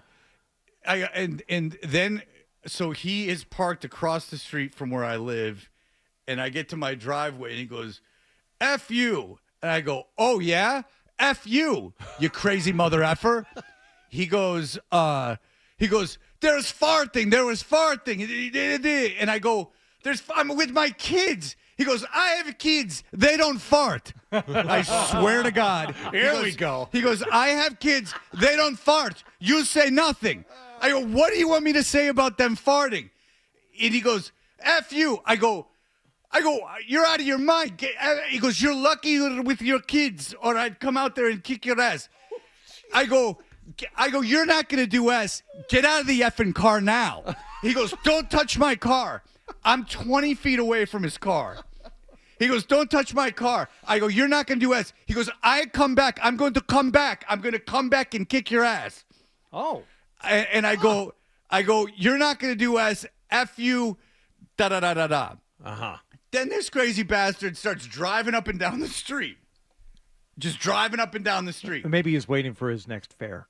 Yeah, there's just happened to be on this residential road. He's waiting for his opening. Yeah. So he starts driving up and down the street. He goes, so I called the car service, and I go, you have a lunatic driving this car. Yeah. And I'm like, he's saying he's going to come. Fred, what are you leaving out? Nothing. There's nothing of the story I'm leaving out. There was a smell in the car. The guy rolled down his driver's side window in a 26-degree day out of... How can you drive anything and have the smell... There was no noise. And have the smell of, I guess, what can be assumed as a fart get you that pissed off? How has that never happened? And I was talking to a friend of mine about this yesterday. The amount of puke in stuff in cars, like drunken, I've been the guy, drunken, blah, blah, blah. People making out, trying to have sex. Out of all the things that have happened in your car, that this smell has somehow offended, and the fact that my kids were laughing, maybe he farted, and maybe he thought they were making fun of him for farting. What do I know? And then what is this notion of slamming the door? I slammed the door on your Honda Accord. It's very disrespectful, Fred. And how do you judge a slam of the door? Well, he started just making stuff up. Like, don't touch my car. I'm on my own. I was 20 feet away from him. Don't touch my car. Then you slammed the door because he was scrambling. My kids, they don't fart. He said that. My kids, they don't fart. Well, they're what are they? They are without anuses. I feel sorry for them. How do they excrete waste, sir? Fred, the door slam was the one part of the story you did leave out. Did you slam the guy's door? Not to my knowledge, no. No, I said I didn't say anything in the car because I didn't want to do anything. And I'm like, but then it started to kind of piss me off because it was over. Like the whole thing was over. And my kids they were on their phones. Like no one was saying anything. And it had been now, I don't know, 29 minutes of nothing happening. So I was starting to get agitated, annoyed. Let's just say annoyed. So when I got out of the car, I said to the guy, and I didn't swear. I said to the guy, thanks a lot for keeping your window open. And he erupted and started going crazy and threatening me, which, you know me, I'm not going, unless I feel you're armed, I would rather get my ass kicked than allow a man to threaten me physically. I do not like that at all. I think that we live in a society now full of pussies, and I would rather get my ass kicked, and I have, than have someone threaten me physically and not say anything. Did you ever consider holding in the fart until you got home? Did you think that, in retrospect, would that have been a better option? Sure, I farted. Why not? Okay, sure, it was me. Why not? I don't know who the culprit was. It is pretty amazing, though. But I said I'm with my kids. I go, I'm with my kids. He goes, yes, if you weren't with your kids, I'd come over there and kick your ass. Someone who does rideshare for a living has had, you would think, 10 times the offense happen in their car at some point. So I call them, and I'm going to take this call. I'm sorry. I'm sorry, Adam. I got to break. I'll break, and then I'll do it. I made the wrong decision. All right, we'll be right back. Stay tuned for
Here's more Toucher and Hardy on the Sports Hub.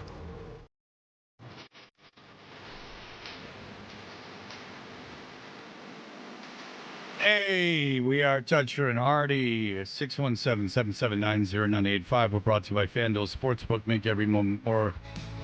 FanDuel, you can watch us on YouTube. Go to youtube.com and subscribe to 98.5 The Sports Hub. You can watch us live, plus the show's up 24 hours a day. Joe's on there, too, live at night. Clips of Felger and Maz and Zolak and Bertrand.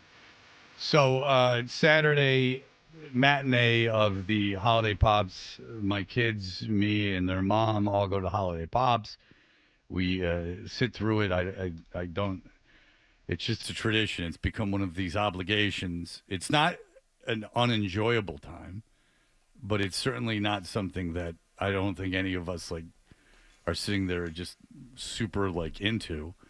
But it is something that we do nonetheless. I don't want to drive into the city. I don't like dealing with parking. Does anyone like it? No one complains. No one complains. I think we liked it. I think we liked the one that's for kids, so I always get it wrong. But anyway, so we go to that, and the mother can't go out to eat. She's got plans, so I take the kids to Boston Chops. We have a lovely dinner, and then we take a ride share home. I showed Hardy the details of the ride. He saw that it indeed was refunded. And he Good. saw the gentleman. I showed him that. As it should have been. 31-minute ride. So what happened is it's my son, my daughter in the middle, and me, and we're all in the backseat of a sedan. There is a smell that emanates from apparently the back, and my son starts giggling. Then my daughter starts cackling, laughing. I tell him to knock it off. The driver puts the window all the way down, and then for 29 minutes we drive. I looked at my phone, and for 29 minutes it was 26 degrees outside, and he kept the window all the way down the whole time. So at first I understand that it was probably annoying that they were laughing. I didn't say anything the whole ride. And then I started to get annoyed because he wasn't putting it up, and the point had been made. You made the point, it's over, it's all over. Again, I was talking to a friend of mine about this last night. I don't understand, people puke in the back of cars, all this stuff. So anyway, he drops us at the house, and when I get out of the car, I go, thanks a lot for, remember, I'm with my kids. I go, thanks a lot for keeping the window down the whole time. And he's like, he's like, there was farting. And I'm like, okay, yeah. And he's like, F you. And I'm like, no, F you. I go, I'm here. What do you want me to do? I'm with my kids. What do you want to have happen? There's kids. And he goes, my kids, they don't fart. They don't fart. And then at that point, I'm like, maybe I should be taping this. But I thought, as a public figure, there's no way I win this thing. He goes, they don't fart. He goes, you're lucky you're with your kids. Or I come there and I would kick your ass. And I'm like, you're not going to do ass. You're not going to do anything. You sit down. He goes, get away from my car. And I'm 20 feet away from his car there. And he's like, he's like, I'll come back and kick your ass. I'm like, you're not coming anywhere. If you want to kick my ass, come kick my ass now. And he goes, and then he starts driving up and down the street, and then he's off. And then I call the company, and I'm like, hey, you have a driver. I said there was a smell of fart in the car. The driver kept the window down. I said when I got out, hey, thanks for keeping the window down. And then he got real crazy, and then he threatened me and then threatened to come back to kick my ass at a later time. And they were like, oh, we're really sorry that happened. We certainly won't charge you for the ride. And I'm never like this, but I'm like, are you sure he should be driving tonight? Are you sure? It's 7. Are you sure that this guy, something far worse is going to happen than this tonight? And he seems a man on the edge. This seems this, even the aggressive, passive-aggressive thing of keeping the window down for 29 minutes. This is a man who's been pushed very far. And just the idea that you would get in a yelling match with me, I swear to God, I didn't start it. I swear to God. I did not use profanity. nothing until. But again, I don't like. I'm not going to let you threaten me. I'd rather get my ass kicked than have you threaten me and walk away. Daniel, go ahead. Hi there. My little cousin farted on me the other day, and I didn't really know what to do. So I didn't say anything, and I just kept on talking to my cousin across from me. We were at the 99s, and I thought it was a boot squeak, and then I look over, and then he's laughing at his brother, and then I knew he farted on me. Okay. Now, he farted on you. Now, he put his butt on you and farted? No, I guess he didn't fart on me, but it's pretty much like it's a gas, right? So you might as well. Okay. Were you sitting next to him? Yes. Okay. Yes. All right. Now, did you threaten his father? He was laughing too much at his brother. I couldn't do anything about it. Like I was like. Well, why couldn't you do anything about it? You should have threatened his father, like any rational human being would have done. It may come up in the future. It's very rare that the smell of fart will go in a car. And I thought, what if he was driving my father around? Oh boy, who really it's like tear gas, and my father will not even acknowledge that he did it, and he doesn't care. Was there any reaction from the driver? You said that the kids were laughing. Did the driver exhibit any physical symptoms from the smell? Was he was he gasping for air or anything like that?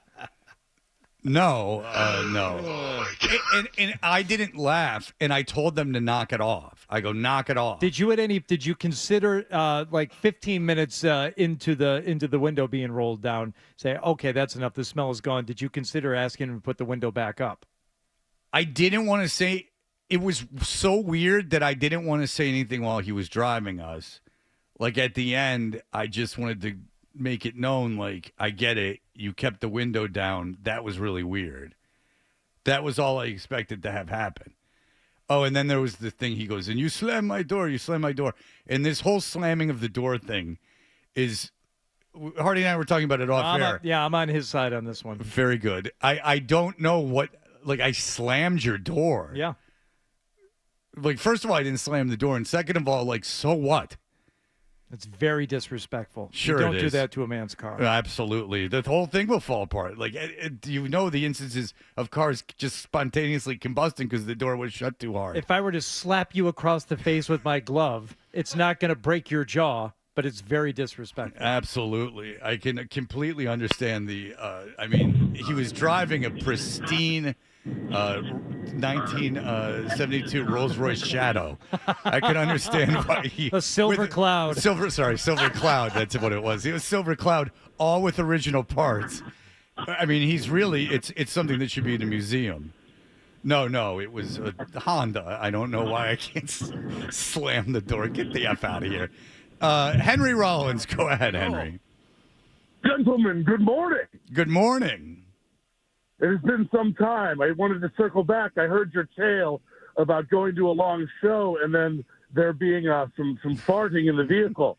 Des Cadena farted outside of Portland one time, and we kept the window open all the way to the Bay Area. It was unacceptable.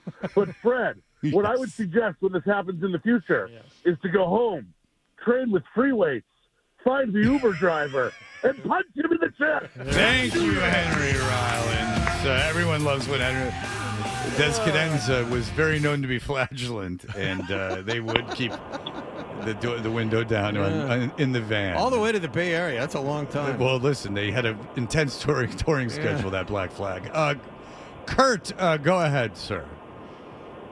Fred, I have a quick question. I feel like we need to get to the bottom of this. It's simple enough to just call both of your children and ask them whether or not they were involved in farting in the car. And then you can determine whether or not the driver was warranted with all of the threats. I'll hang up and listen. I weighed the issue, and I don't think it's in anyone's interest to speculate on who the farter was, as these are children. And I don't know. But I did buy an ornament at the Holiday Pops, and my daughter wrote on the ornament the night of, and with the driver's name, the night that blank freaked out over a fart. Did she do it like in a nice cursive, like in a holiday script? Yeah. No, but I should have. She's very talented. Yeah. I should have had her do that. But we do now have an ornament that is that keeps the date. Because my kids, of course, thought this was the Hilarious. most entertaining thing of all time. Because for once, their father wasn't the psycho. That's right. You just see Milo standing next to you. Kick his ass, Dad. Milo was like, do you think that, like, if he came out, I'm like, he wasn't going to come out. And he's like, do you think if he came out, you think I would have jumped in? And I'm like, no. I don't think he would have jumped in. Andy, go ahead. Hey, good morning, fellas. Just calling in on the topic of flatulence. About a couple weeks ago, I was driving a coworker back from a Christmas party. He had a few too many, and I've never smelled a worse smell in my entire life. He farted the entire time, and the kicker was did not acknowledge it. And this guy It's is like my dad. well into his 60s. Yeah. All he does when one of them hit my nose, I had to look at him like, what? Are you dying right now? Did you start laughing? I grinned. Yes. I grinned. I had to. This is the thing that this has happened to everyone. Like, it's funny. Like, the natural reaction to a human being is it's so embarrassing.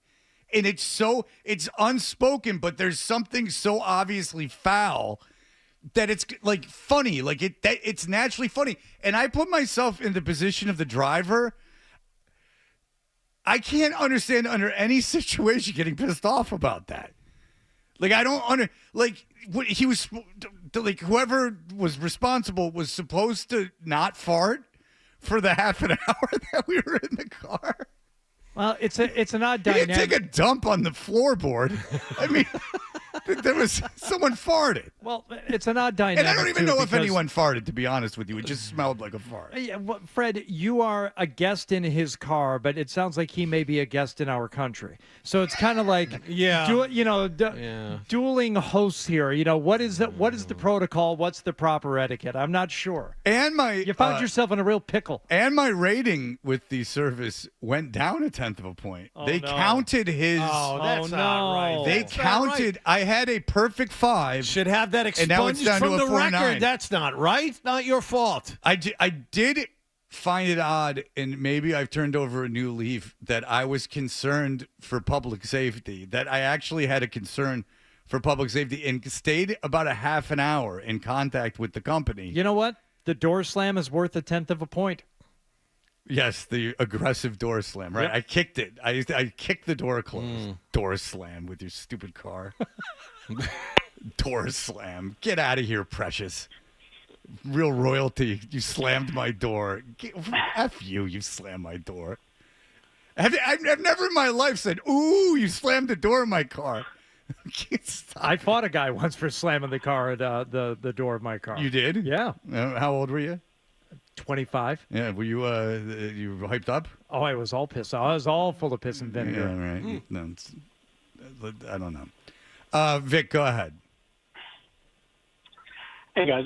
So my father, about 10 years ago, went into a cell phone shop where my friend worked, and he was working with him, and my dad farted, didn't acknowledge it, let out like a 60-second fart, and was just talking through it the whole time. And my friend was sitting there and was like in shock, eyes watering, didn't know what to say, and just kept going. But he had to call me to tell me about it, and he said the other people in the shop could smell it, and it was just one of the funniest things we always joke about. Yes, my father is the same way. I mean, violent, almost aggressive smelling farts. Chad, go ahead. Freddie T, if you allow me, can I blame you for this in a way? Sure, absolutely. I would suggest you go to your local police department, fill out an application for a legal firearm, and explain this story to why, because this guy's clearly off his hinge, and for you to make the comment you did kind of got him ignited. He's clearly living on the edge, and now he knows where you live. So get a What legal comment in firearm particular? and protect It was yourself. it was his passive aggressive behavior with the window down the but it was your doubling down on the passive aggression by saying Yes, if you would've thanks for closed leaving the your phone window and down the walked whole away. time, because you really Yes. weren't thanking him. You were being a little cute. Chad, You is got a that what little you're cute. saying? Is that I shouldn't have said thanks for keeping the window down the whole ride? It was a trigger point. Saying that could start a confrontation in a way, and it did, and now he knows where you live, so go get a legal firearm. I thought it was first of all, I'm not concerned about that. And second of all, with him seeking retribution. What a way to go. You either bite your tongue and don't say anything, or you turn around and just fart on them. Like those are the only two options. I think that it was odd enough behavior from the driver to acknowledge at the end that the customer was not overly happy. I didn't say it in an aggressive way. I didn't go, you kept the effing window down or anything. I said, thanks a lot for keeping the window down the whole way, which he could have. You never know what someone's dealing with. That's all I can say. People live on the edge. They're dealing with personal problems. I understand that my completely. friend, But Yeah. I the last thing I expected was him to threaten me with physical violence. I don't think that what I did that was warranted.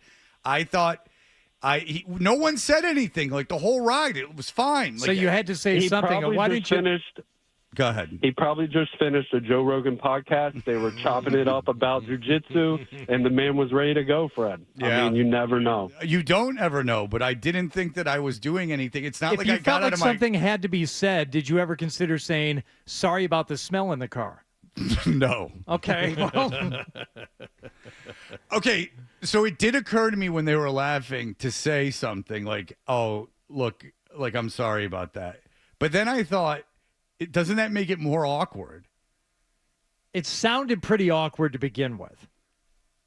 Him Two driving with the kids window giggling? down for a half an hour. Yeah, but no, I'm talking about like when they started giggling. Like I don't know if like I have to apologize for two kids giggling.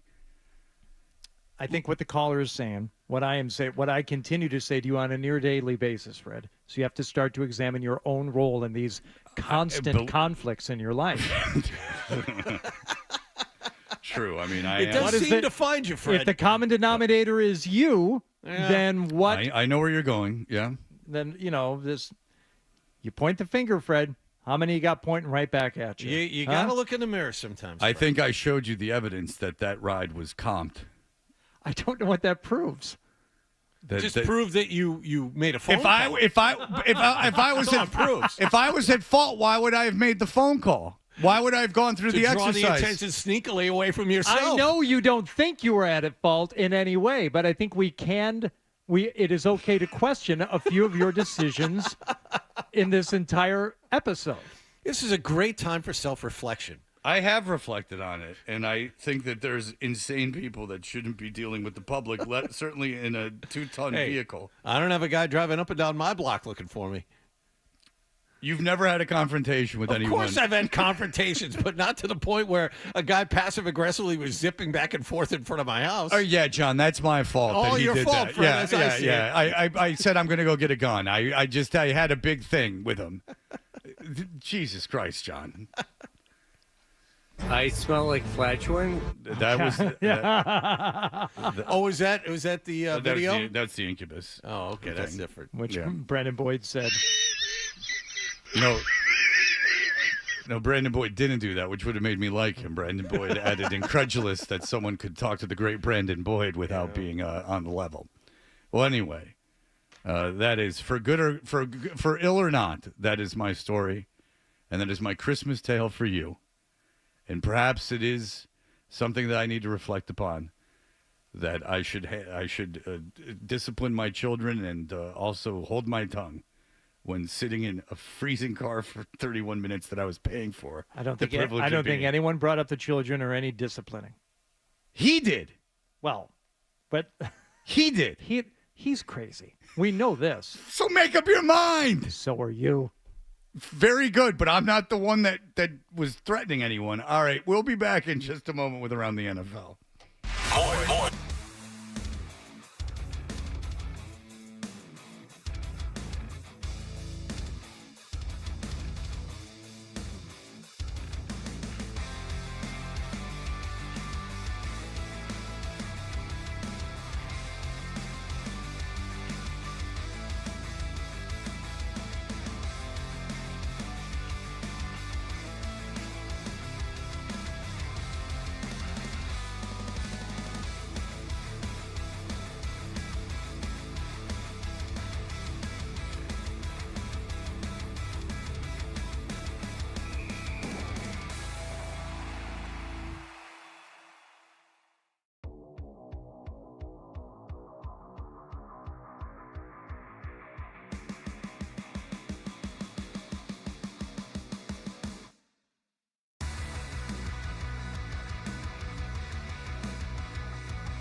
we are Toucher and Hardy, and if you only thought that the Patriots were the only game on the slate yesterday. Well, the only game worth watching. Exactly. You could tell that they had the A-list, too, calling the game. You get the Chris Myers games. That's always a nice slap in the face. That's called being a Lions fan for 20 years. If you had the ticket and you put on the Lions game, it was Chris Myers every single time.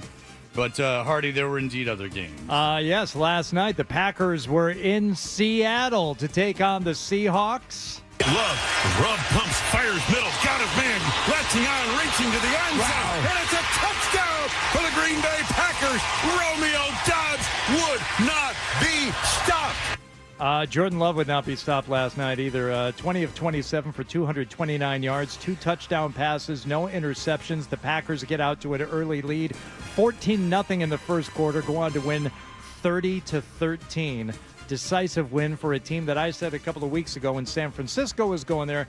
You know, if San Francisco can't beat Green Bay, is it done for them? Yes, I believe it was, and they are done, and now the Packers are asserting themselves. Packers are sneaky good. I mean, they're that division's insane. Yeah, I mean, they have 2 losses to the Lions, 1 to the Vikings, and 1 to the Eagles. Those are their 4 losses. In Seattle, the only thing I got right on Friday was that Seattle's not a good team. They're a poorly coached team. They're just in a terrible division, have had an easy schedule. I mean, they should have lost to the Patriots and they should have lost to the Jets. So they've really, I mean, they tried to lose those 2 games and ended up they were up against teams that were worse coached. And now Geno Smith is hurt. Yes, for Seattle. We have after the game the questions about Geno Smith's injury. There's a knee for Geno. I'll tell you this, I mean, this guy, probably the toughest player I've ever been around, was severe enough for him not to come back in the game. We'll do all the tests tomorrow and kind of figure it out as we go. But right now, just structurally, it looks like it's okay. You know, we got to get it imaged and all that stuff. He wanted to, and then he was about to go back, and then he just couldn't go. Yeah, he's tough because he took that punch to the face from a teammate when he was on the Jets. They got him ran out of town. Yes, Jonathan. You know who his backup is? I don't. Dude, Sam Howell. Sam Howell. Who looked like a world beater when Washington beat the Patriots last year. Sam Howell as a starter, and maybe he has to start this weekend. 5-13 in his career. Yes, and last night he was 5 of 14 for 24 passing yards and a pick. It's how you throw a pick when you're throwing behind the line of scrimmage. Amazing. All right. Tough to do. Tough to do. It is. There was another game going on at the same time as the Patriots yesterday, and that would be the Detroit Lions playing host to the Buffalo Bills. Allen's going to throw it to Davis, and he's into the end zone for a 5-yard touchdown reception. Allen with his second passing touchdown of the game, and with that passing touchdown, Allen has become the first quarterback in the NFL to have 25 passing touchdowns and 5 rushing touchdowns in 5 consecutive seasons. He is a touchdown machine. And much like the visitors in Seattle last night, the Packers jumping out to a 14-0 lead. Buffalo did the same thing to Detroit. But Detroit, even though they can't stop a nosebleed, they can score. Off looking, throws deep middle. It is caught. That is Amon-Ra St. Brown with it. Inside the 30, inside the 25, angling at the 15, 10, 5 end zone. Yes. Touchdown, Detroit Lions. You want to talk about a little lightning on 3rd and forever. Goff to Amon-Ra, 66 yards. Amon-Ra St. Brown getting it done for the Lions yesterday. But the most puzzling play, which we discussed before the show here this morning, Fred, didn't change the game because the Lions were going to lose that game yesterday. But it was the decision to go for the onside kick after scoring a touchdown with 12 minutes left in the fourth quarter. 38-28. 38-28, thank you. Down 10, 12 minutes left in the game. I thought we'd get the possession. I thought we were going to get that ball. It's one of Bates' best kicks that I've seen him have. That was a big kicker at the end. You know, that thing took a good jump on us, and Hollis made a heck of a play on it. And, you know, obviously now sitting here hindsight after them taking it down to the 3-yard line, I wish I wouldn't have done that, but that's what it is. Because onside kicks are recovered 92% of the time. Okay. Oh, you didn't think they were going to get it down there? You haven't stopped them all game. Here's why they did it. And you can disagree with it, whatever, but you're right. It didn't. Here's just every possession of the game. punt, touchdown, touchdown, missed field goal, end of half, touchdown, punt, fumble, touchdown, field goal, touchdown, field goal, touchdown. So that was every possession of the game. The Lions are incredibly hurt, and it got worse. Now their best run stopper is probably out for the season. Their best cover corner is probably out for the season. Now they're already their best pass rushers out until the Super Bowl if they make it. So they're just completely dilapidated on defense. But I will say this for the Lions. They were down a lot in that game, and they continued to play hard.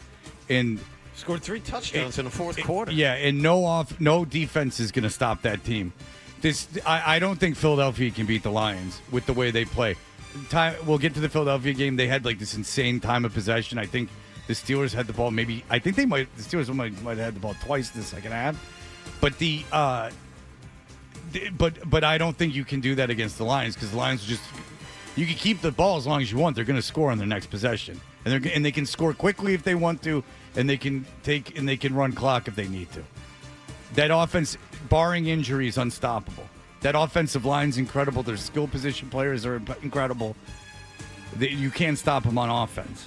And Buffalo certainly looks like the second best team in the NFL, no question. The 90 points scored in that game, 48-42 the final, as Buffalo gets the win in Detroit, over 1,000 yards between the two teams. It was an offensive showcase, yes, but not the only other game other than Patriots-Arizona, of course. Everybody glued to that across the country.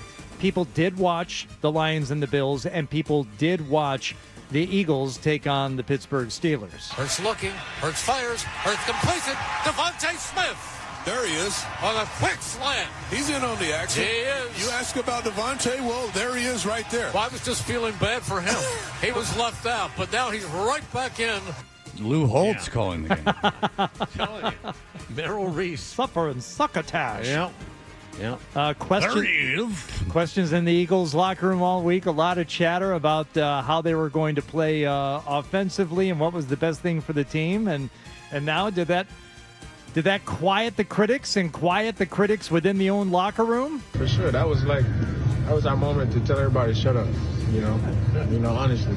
Sirianni was getting into it with someone in that big security guard guy that everyone loves over there got involved. Dom, right? I don't even know what he was. I was half paying attention, but Sirianni was exploding on the sideline about something else. Not at an official, exploding at either someone in the crowd or in the Philadelphia orbit. Dom is great because Dom will always find the camera. You could have a guy being interviewed, and Dom will just kind of ease his way through the camera shot behind whoever it is that's being interviewed, even if his job isn't to guard that guy. It's really something how Dom always seems to find the camera on the sideline that's littered with people. There are a lot of people on the sideline, yet somehow Dom always seems to pop up. And I'm also not sure why you need a head of security on the sideline of an NFL game where there are literally armed military in the place. I don't know what Dom is going to do that the armed military with assault rifles couldn't take care of much quicker. By the way, you were right about the Eagles. 40 minutes time of possession. Yeah, Najee Harris, look, I thought the Steelers were going to cover. Najee Harris fumbled in the red zone. They couldn't run the ball. Philadelphia, the Steelers, the Steelers, no one thinks they're winning the Super Bowl. I think Philadelphia is a little overrated, but they have set a franchise record for wins in a row, and good for them. Jalen Hurts was a baby at the press conference too. He got up there, and now they're all mad at the media, and I don't know quite what you play in Philadelphia. I mean, yeah. What do you assume the media is going to be like? All right, let's break. Yeah, and we'll get to what happened in Denver and in Houston as we continue wrapping up yesterday's games. All right, so we'll be back. Here are the headlines.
today. What's the best way to listen to Toucher and Hardy? Well, you're going to have to spend $40. Cough it up, and let's get back to Toucher and Hardy on the Sports Hub.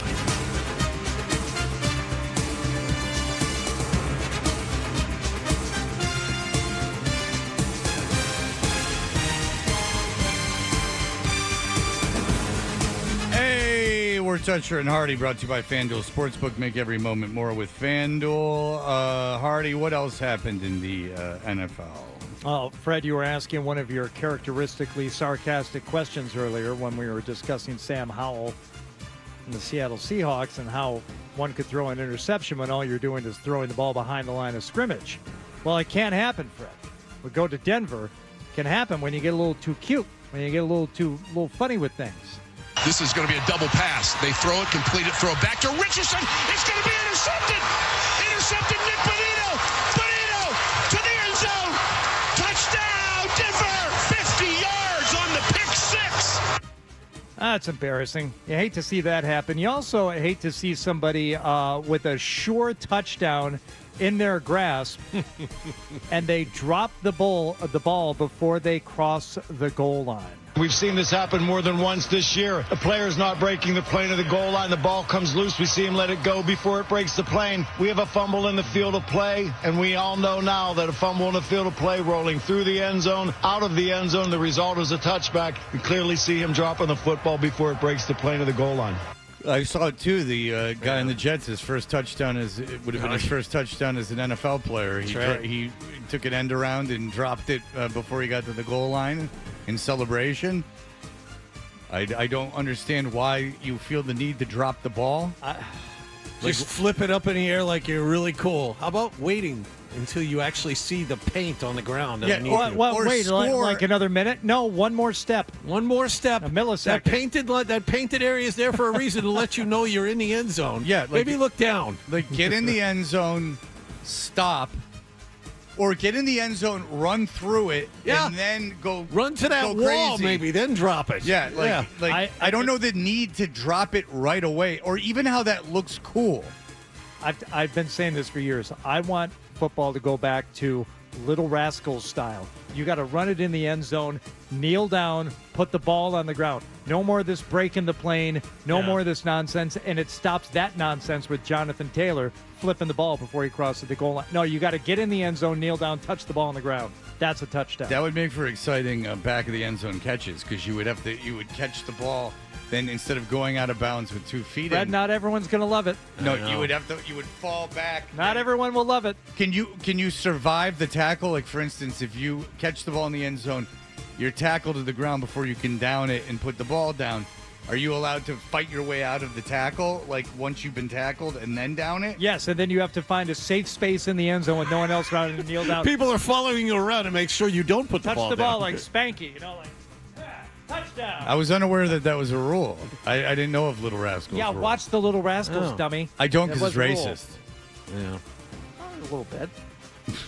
They cut a lot of that stuff out now, though. Oh, it's all on the YouTube. Jonathan Taylor, very sorry for what he did. And no matter the game, no matter the scenario, you could be up by 50, down by 50, playoff game, first game of the season, that should never happen. I just know that we had 6 less points. I do know if I'd have crossed that goal line with the ball, we would have had 6 more points. I just told them, I apologize, and I just know that that'll never happen again. Like you said, that never happened to me before, and it'll never happen again. It's like Anthony Richardson, by the way, is infecting the other quarterbacks he plays against. Anthony Richardson, once again, a terrible quarterback, as is evidence when Indianapolis came here. Even though Indianapolis won, Richardson was terrible. He was awful again yesterday. 17 of 30 and 172 yards, 2 interceptions. Bo Nix, now I only saw highlights from this game. Bo Nix needed 33 passes to get to 130 yards passing. 3 touchdowns, 3 picks. That, my friends, is a day and a half. Yeah. If you're Bo Nix, he was not good yesterday. No. And for all those numbers he's been putting up, yesterday was a day where you just erase and move on. Yeah. He was awful yesterday. And it's coming down to the Chargers, who are a game behind Denver for that last playoff spot. Everything else has pretty much been decided. Big year for Denver, though. I mean, this is it's a 7-year I think 7 years they've had a sub 500 record. Yeah, this is year 2 of the Sean Payton experience. Right. Yeah. And they are. Haven't been this good since the year after they won the Super Bowl. Yeah, and Sean Payton is proving himself. This is a masterful coaching job. Their defense is really, really good, though. The Denver defense is legit. Let's go to Kansas City, or at least talk about what happened with the Kansas City Chiefs. Patrick Mahomes, they're out to a 21-0 lead, but all was not right with the quarterback. And Mahomes, who had the jump pass, he gets up and is limping off the field. He tried another one of those jump passes. He's been hit a lot. Yes. Especially the last 6 weeks. Those hits take their tolls. He comes to the sideline. Those hits take their toll. It's not hits take their tolls. Jeez Louise. Yeah, so this is something we see Patrick Mahomes do all the time. He goes airborne. He does everything that you would coach a quarterback not to do. He'll throw off the back foot. He'll throw across his body. He'll jump in the air to complete a pass. And then a 375-pound lineman landed on him. Yeah, but it's not all bad news. Andy Reid? It's not broken. That's what I can tell you. I mean, I just got off the field, so that's. I'm going to just see how it goes. I mean, it'll literally be day to day as we go forward. I don't know how much swelling he has or any of that, so he probably could have gone back in. He wanted to fight about it. We'll take a gander. How come you don't know what the swelling's like? Why don't you take a look-see? Why don't you go over there and look at the young man's ankle?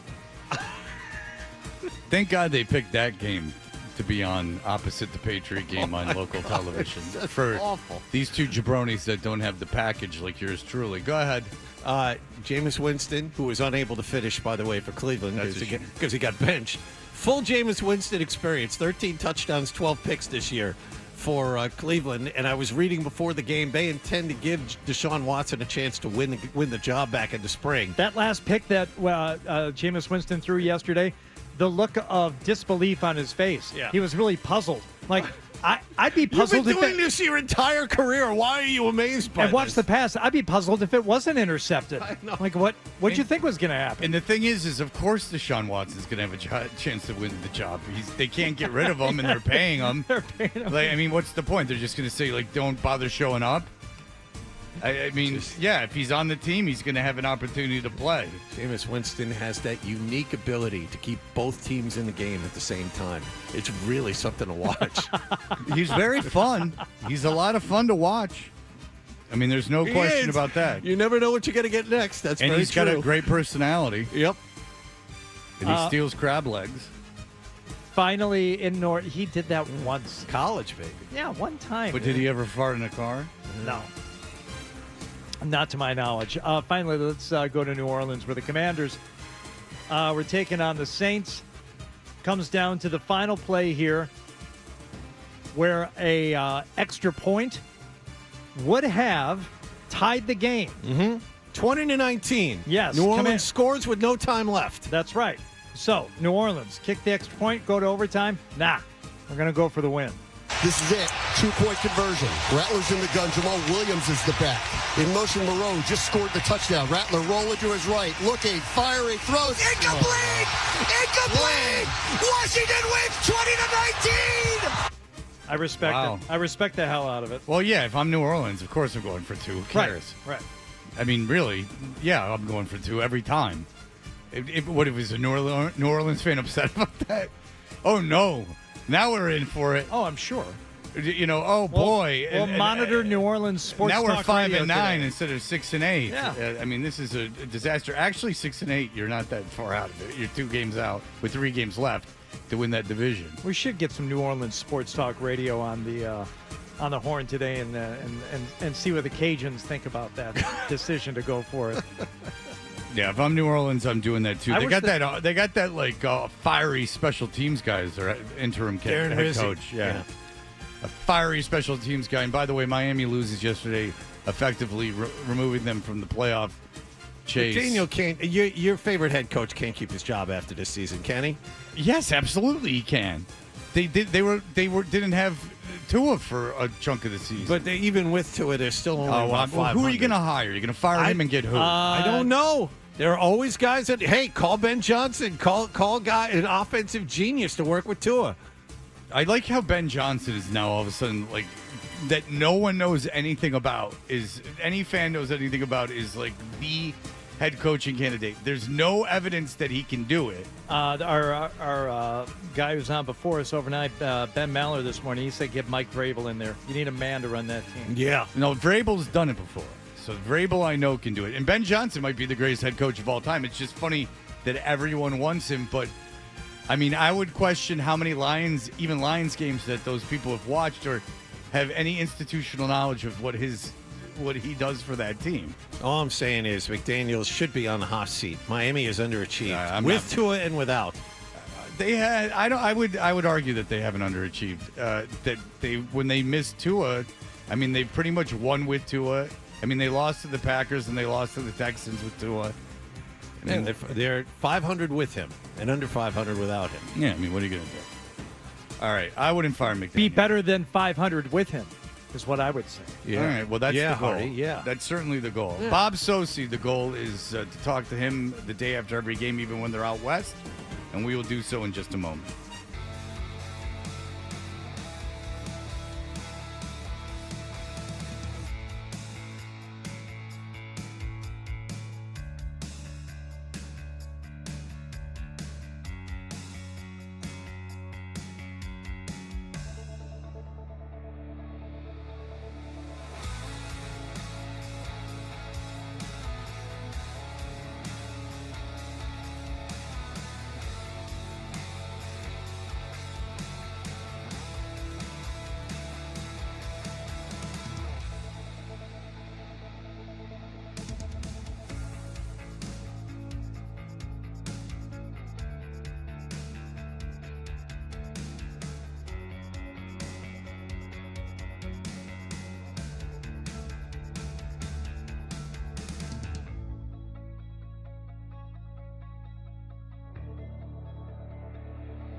run, and he's brought down just across the 30. That's the second ground ball that Ben Brown has delivered from center on a shotgun snap. My love May start is able to swearing. prevent a turnover.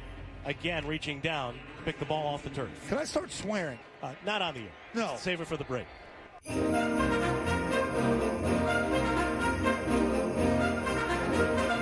They played this at the Pops. I should have played the Pops version. This is the Cincinnati Pops version. Do you know that they said that they invented one of those songs, one of the standards was first played at Boston? I believe it's Symphony this Hall? one. I believe it's Sleigh Ride. Yeah. Yeah, Sleigh Ride was the first performed. Yep. Boston Pops. Symphony Hall, Sacred Grounds. My favorite venue in all of Boston, Fred. I'm so glad you're keeping your family tradition alive. You love those penises on those statues. That was fantastic. No, but do you notice them while you're there? Yeah, I haven't been in a few years, so when you were sending me those photos over the weekend, I was having You're a delightful. chummy with the conductor. Why don't you ask him to hook you up? I'm trying to get in. That was my introduce myself to Mr. Lockhart, and I'm hoping that maybe I can do what you did years ago, Fred, and I can be the guy who reads Twist the Night Before Christmas. 2 performances a day. Yep. There's no Night Before Christmas at this one. No, it wasn't the children's performance. No, there is none. Bob Socci is the voice of the New England Patriots, and perhaps one day, if he isn't already, he'll do the Night Before Christmas. Anyone before Adam. He joins us on the Volkswagen Dealers Expert Hotline. Bob Soci's Hot Takes are powered by Bigelow Tea. If you want to know what keeps Bob's voice in peak condition, it's his hot cup of Bigelow Tea. Hot Takes and Hot Tea, Bigelow Tea. Grab a mug and tea proudly. Hello, Bob. Hello, Fred. I spent last week trying to recruit some family members to go to the holiday pops, and no takers at that point. But it is on my wish list. Don Orsillo's done it. You've done it, among many of the luminaries in Boston media, Boston sports media specifically. So I'd love to have that chance someday. Do you think you'd be a more worthy honoree of that than, say, Fred Toucher? I mean, between the voice and your presence and your gravitas, it just seems like it's a serious job for a serious person. And Fred, neither one of those things. You both of those things, Bob. Fred brings a lot more hipness and cool to the stage. Yeah. And certainly, when you think of hip and cool, I think the Pops is right up there at the top of the list. Wow. The problem was why they won't have me back is that it was so hard to settle the crowd down again. Is that the crowd erupted into a standing ovation. Sure. And then they just wouldn't sit down. And Keith Lockhart's a real prima donna. He couldn't deal with all the attention being on me. Got it. And that was a problem for everyone. Bob, I heard you're going to Scotland during the broadcast yesterday. And not late in the broadcast either. Yeah. Early in the broadcast. Yeah, I feel for you. Yeah, one of those days, Fred, one of those days. Yeah, we're going to Scotland in April. A friend of mine is celebrating his 50th. And for his 50th, he organized with his wife a couple's trip to Scotland to what else? Taste scotch. So we're going to the Isle of Eastleigh. Oh, so you'll pretend to like scotch for a weekend. All right, now listen, I could never understand. survive it. Yeah. Yeah, I never understood really the appeal of scotch. It's just like it all tastes terrible in a different way. But did Scott during the broadcast, or was it my imagination when you were talking about that, get into a riff about how there shouldn't be these big cities in the desert? Not that I remember. Oh, but okay. I thought he stole my act. I'm prone to wane, like my attention wanes periodically during the broadcast. So I mean, He's always infecting everyone around him. Yeah. Now we did talk about the desert. That's how we got into Scotland, I think, at some point. Yeah, you said that the greenery. You said you'd seen enough of the desert, and then it was the greenery. I was taking my son to a driving lesson. This is how I know. But I remember everything you say. That's right. And you went hiking. You went hiking, which is, I assume, how you got involved with this altogether. Did Zolek or Capello go with you, and did they complain the whole way?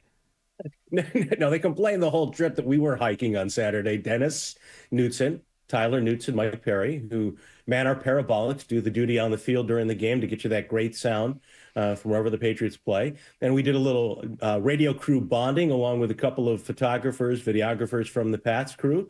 And we had a great time. Went into the Superstition Wilderness and hiked the Peralta Trail, 6 miles up and back in the desert.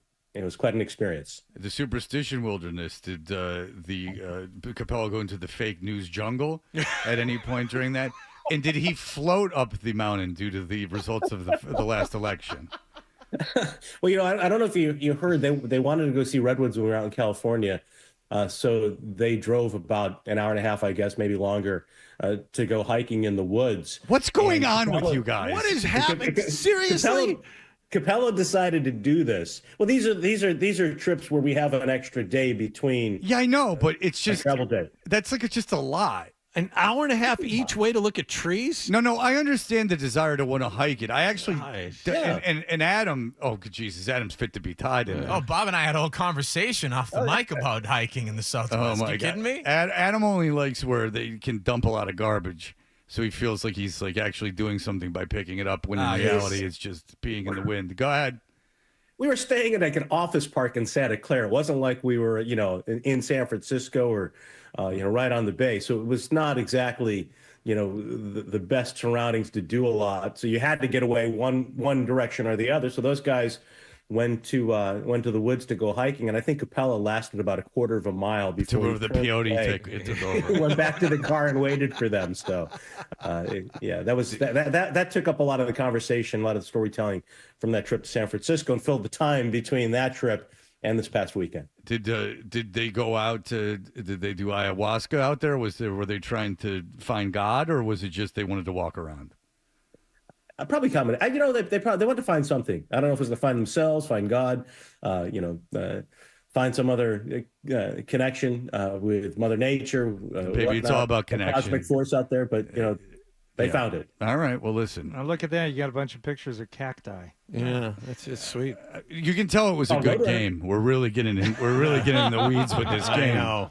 No, actually, Bob, the game is the game. I mean, they're 3-11 now. They've lost 4 in a row. They're not going to the playoffs. But the one thing I think everyone here in the room was concerned about is that they don't seem to be getting any better, even though we're in the last 4 weeks of the season. That we'd like to see an upward trend to give us something to feel good about in the spring. It's not happening.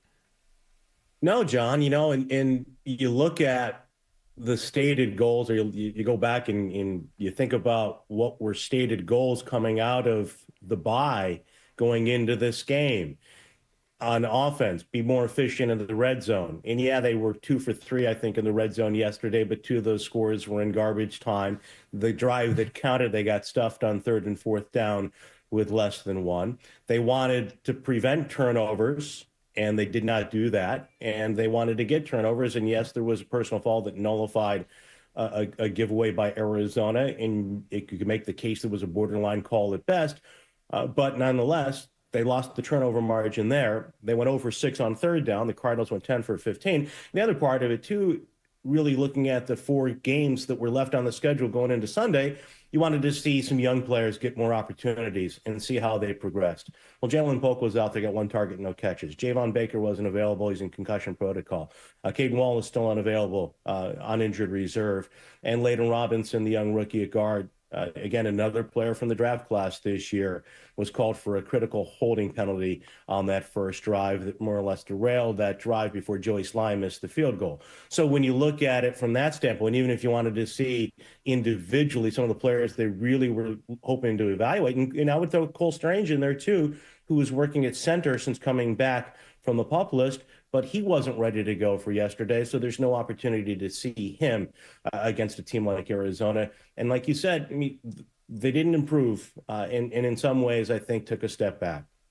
Okay, go ahead. All right. No, when you're talking about, whether it's the rookie offensive lineman or some of the mistakes that John mentioned, coming off a bye week, I tend to go back to coaching again because this is a chance to clean some of those things up and to, reinstill some of the fundamental things that are undoing this team.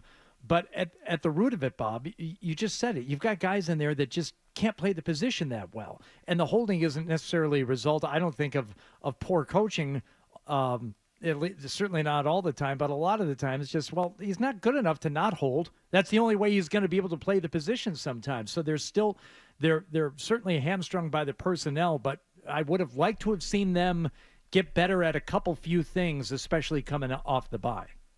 Yeah, and you can't sugarcoat it. It's really hard to pinpoint any one area. And, I believe that the most important part of the season is the development of Drake May, and we're seeing that. But, a lot of the improvements that we have seen, if you can say there have been a lot of them, have been the result of his play. And I think, yesterday we saw Gibson run well. We saw Stevenson, after the first couple of carries, run well, making most of those yards on their own. I think they're like 100 yards after contact, according to Pro Football Focus, as posted by our Alex Barth online. The tight ends were, again, reliable. But every other position group, maybe Kendrick Bourne, you could throw him in there with a positive day offensively. But every other position group outside of Christian Gonzalez at cornerback had a tough day. And for me, again, we talked about this 2 weeks ago, the performance against Indianapolis, very, very disappointing for the defense. And I think even more so in some respects, because you had the 2 weeks, you had an opportunity to try to shore things up, an opportunity too for some guys who've been playing through bumps and bruises to get rested. A guy like Jabril Peppers, maybe to get his legs under him again. He came back, off that long layoff and played against Indianapolis. Well, now he had an extra week to get ready for Arizona. And the Cardinals early on get a huge play over the middle, a little pass to Dortch. He runs across, a couple of offensive linemen who are blocking downfield, and the whole middle of the field is wide open, and he gains 39 yards. And then Connor breaks a run, gets outside, and there's nobody there to contain him, and he's running for 50-plus yards. And, we didn't see the defense improve from Indianapolis to Arizona, in my opinion. Yeah, it does seem that there's going to be a lot of changes. I mean, certainly in personnel and probably a lot of coaching changes, and they're going to have to fill out that front office too. They're going to have to expand it. They're going to have to figure out how they want to run this team, because there's a lot of changes that have to be made. Belichick ran a very sparse operation, and they gotta treat it like an analytic team and everything else they're going to need under the sun. So they're going to need all of that. All right, listen, you're probably very tired, Bob Socci. You were fantastic as always. Thank you for the 6-mile hike. I mean, that's enough really to tucker something. any little fella out. I know. I mean, I don't know whose blood's pumping harder, yours or Adam, just hearing about it. Somewhere to hike a place without outside of the 15-mile radius of his home. Hiking in the Southwest, man, it's a different experience. That's right. You used to live in Albuquerque. In Albuquerque, Bob and I were talking about that a little bit. He lived in Albuquerque as well. Wow.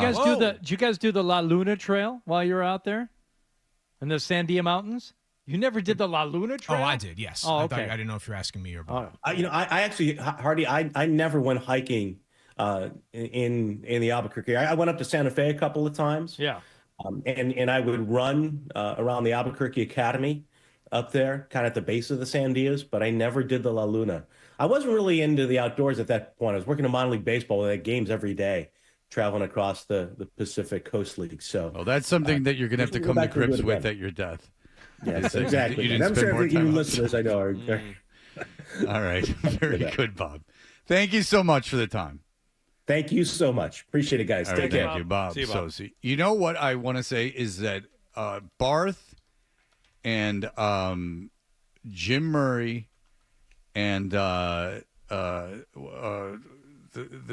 fellow that I make fun of, oh Jesus Christ, McCarthy. Okay. The three of them did afternoons on Friday, and it was very, very good. I wanted to say something about it, actually, because I bust Barth and McCarthy's balls. But I do think they're good on the air. I think McCarthy has a funny voice, and that he's always bitching about the Red Sox, even though it's football season. I think it's funny. And Barth is such a nerd about all this stuff that it's great, but it's endearing. I just wanted to say. So if you're listening, I thought you did a fantastic job on Friday when you were hosting the show. All right. When we come back, we can get to the reams and reams of email as we count out the days. Tomorrow's John's last day. Mm-hmm. So tomorrow, Hardy, you have your first ever John before Christmas vacation day, where John is he won't probably do it because I've brought it up too many times, but where he just moseys onto the window and starts gazing longingly at the outdoors. Yeah, because I would notice it too, because John only gets out of that seat maybe 2 times in 5 hours. Yeah, he's always kind enough to go to a separate bathroom to make duties. Yeah, but he doesn't get up. He doesn't go down the hall. He doesn't do anything. Sometimes he does to make duties. Well, the diarrhea day, he was.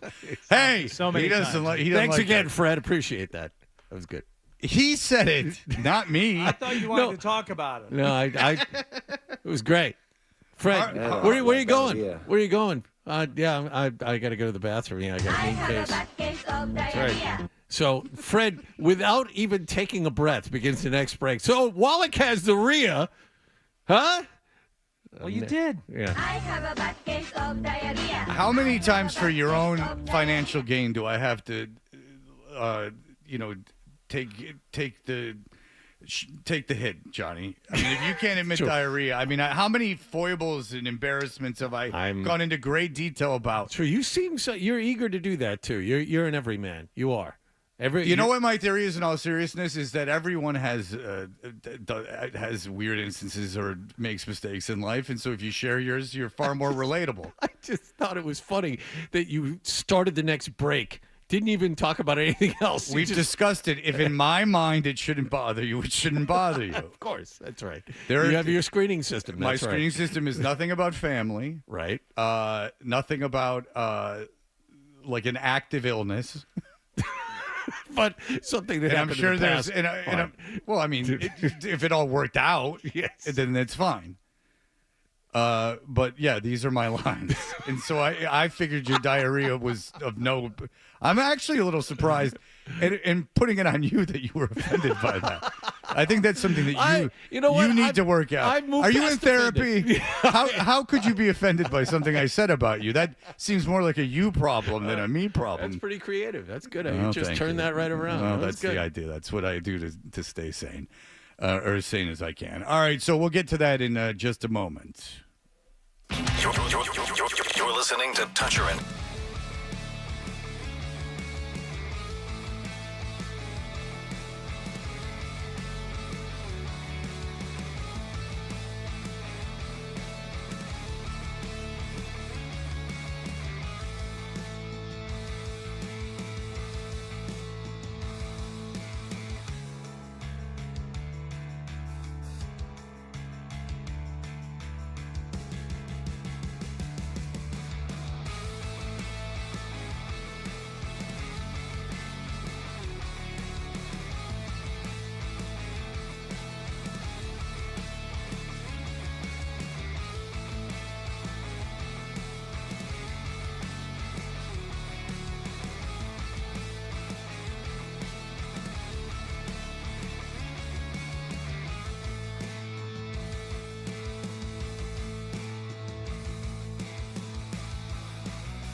You know, I got an idea for a bit. The email bit. We should do the email bit. It's a great idea. Let's do the email bit. Hey, we're Toucher and Hardy. If you go to 985thesportshub.com, you can find our contact information. We appreciate your emails. You can follow the show on Twitter at Toucher and Hardy and on Instagram at Toucher and Hardy and see all the videos that Nick makes. They're very good. You can follow me at Fred Toucher on Instagram, where my following grows and grows and grows, at Hardy985 as well. I told the story about the weird ride service driver, and David, who seems like a nice enough guy, misidentifies the accent I was doing, but that's neither here nor there. He says, I get the feeling you did more than you're saying. I have a friend who claims he never did anything, but he always... Conflicts just like you are. Or, I guess, but he's always in conflicts just like you are. That's still not proper English. I've been there, and it's always at least 50% of his fault, and he doesn't even realize it, or he just can't admit it. You seem like this kind of person, as Hardy is saying... Thank you, Hardy. As I often... Jesus Christ.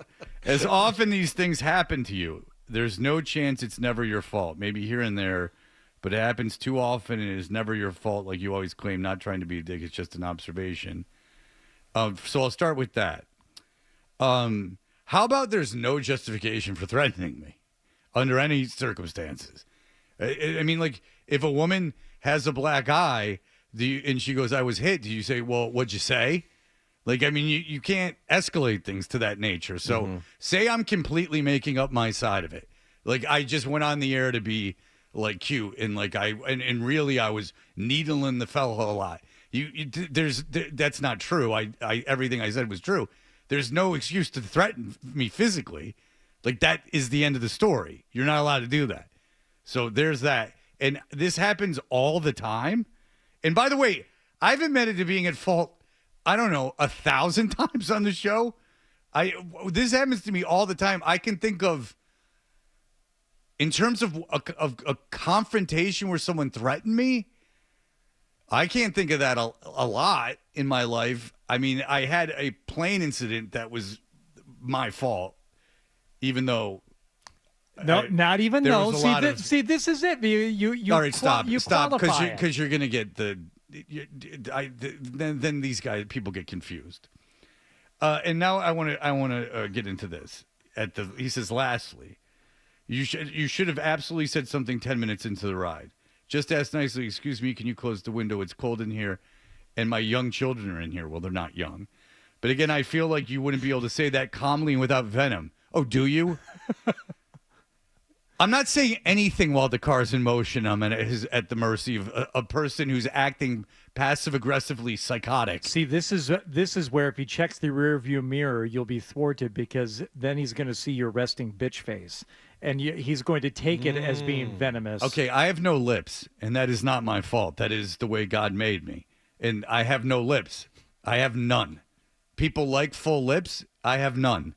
So it does look like I'm in a constant state of annoyance. I can see it as well. I'm not. I have no lips. I am what I am. John has nice full lips. I just noticed them. Thank you. Yeah. That's very nice of you to say, Hardy. Really nice. Yeah, you just want to lay one on him, don't you? Kind of. Yeah. I might give him a smooch before he leaves for he said vacation you'd be tomorrow. sarcastic and passive-aggressive. Right, Dave, because the way I am on the air is how I just go around in life, walking around, acting just like I do on the air. I just first of all, I'm talking this much at all times. And no one can get in a word. And you know what I like in my personal life? Conflict. That's all I want. Conflict with strangers. And again, I will put the call out there as someone who worked in the service industry, and I've been doing it my whole career.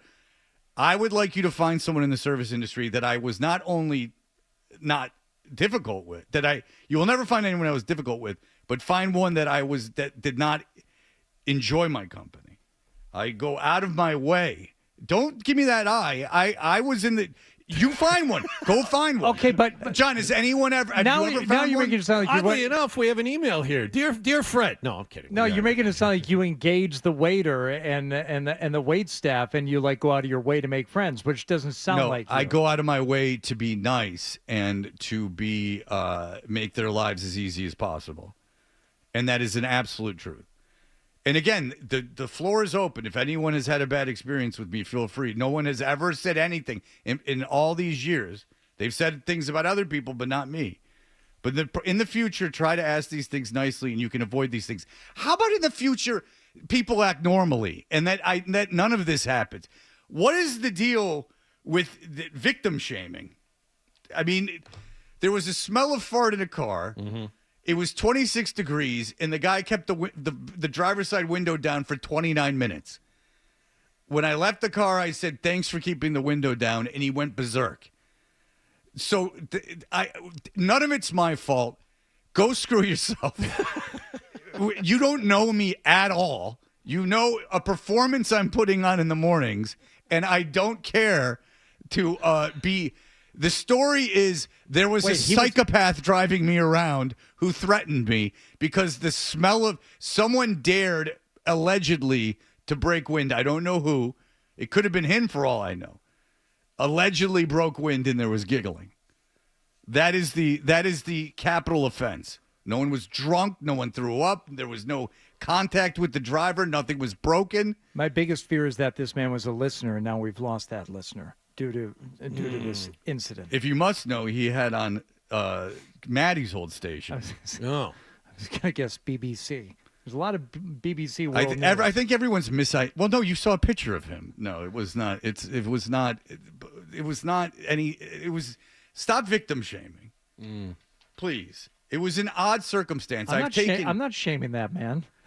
I've taken. He's the victim. I've taken hundreds and hundreds of rides, and this is the only time anything has ever happened. And I've taken hundreds of rides wasted, and nothing has ever happened.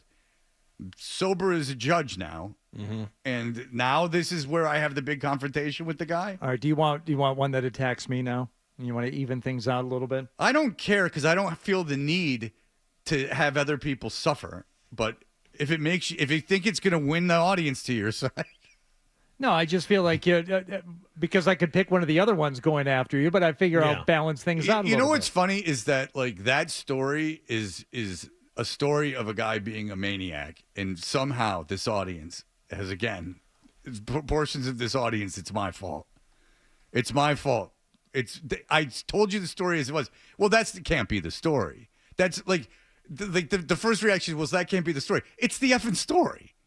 That's what happened. What was made up about it? I'm leaving out the part where I was tossing him around in the car. I mean, get out of here. Okay. Only because it segues into this thing. Go ahead. The one thing that may have been done is that this has not been proven. Maybe a slamming of the car door when you got out. Fair enough.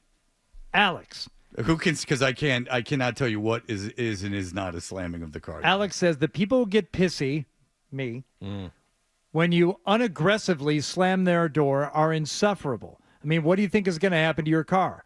Again, when it's not done disrespectfully, what's the big deal?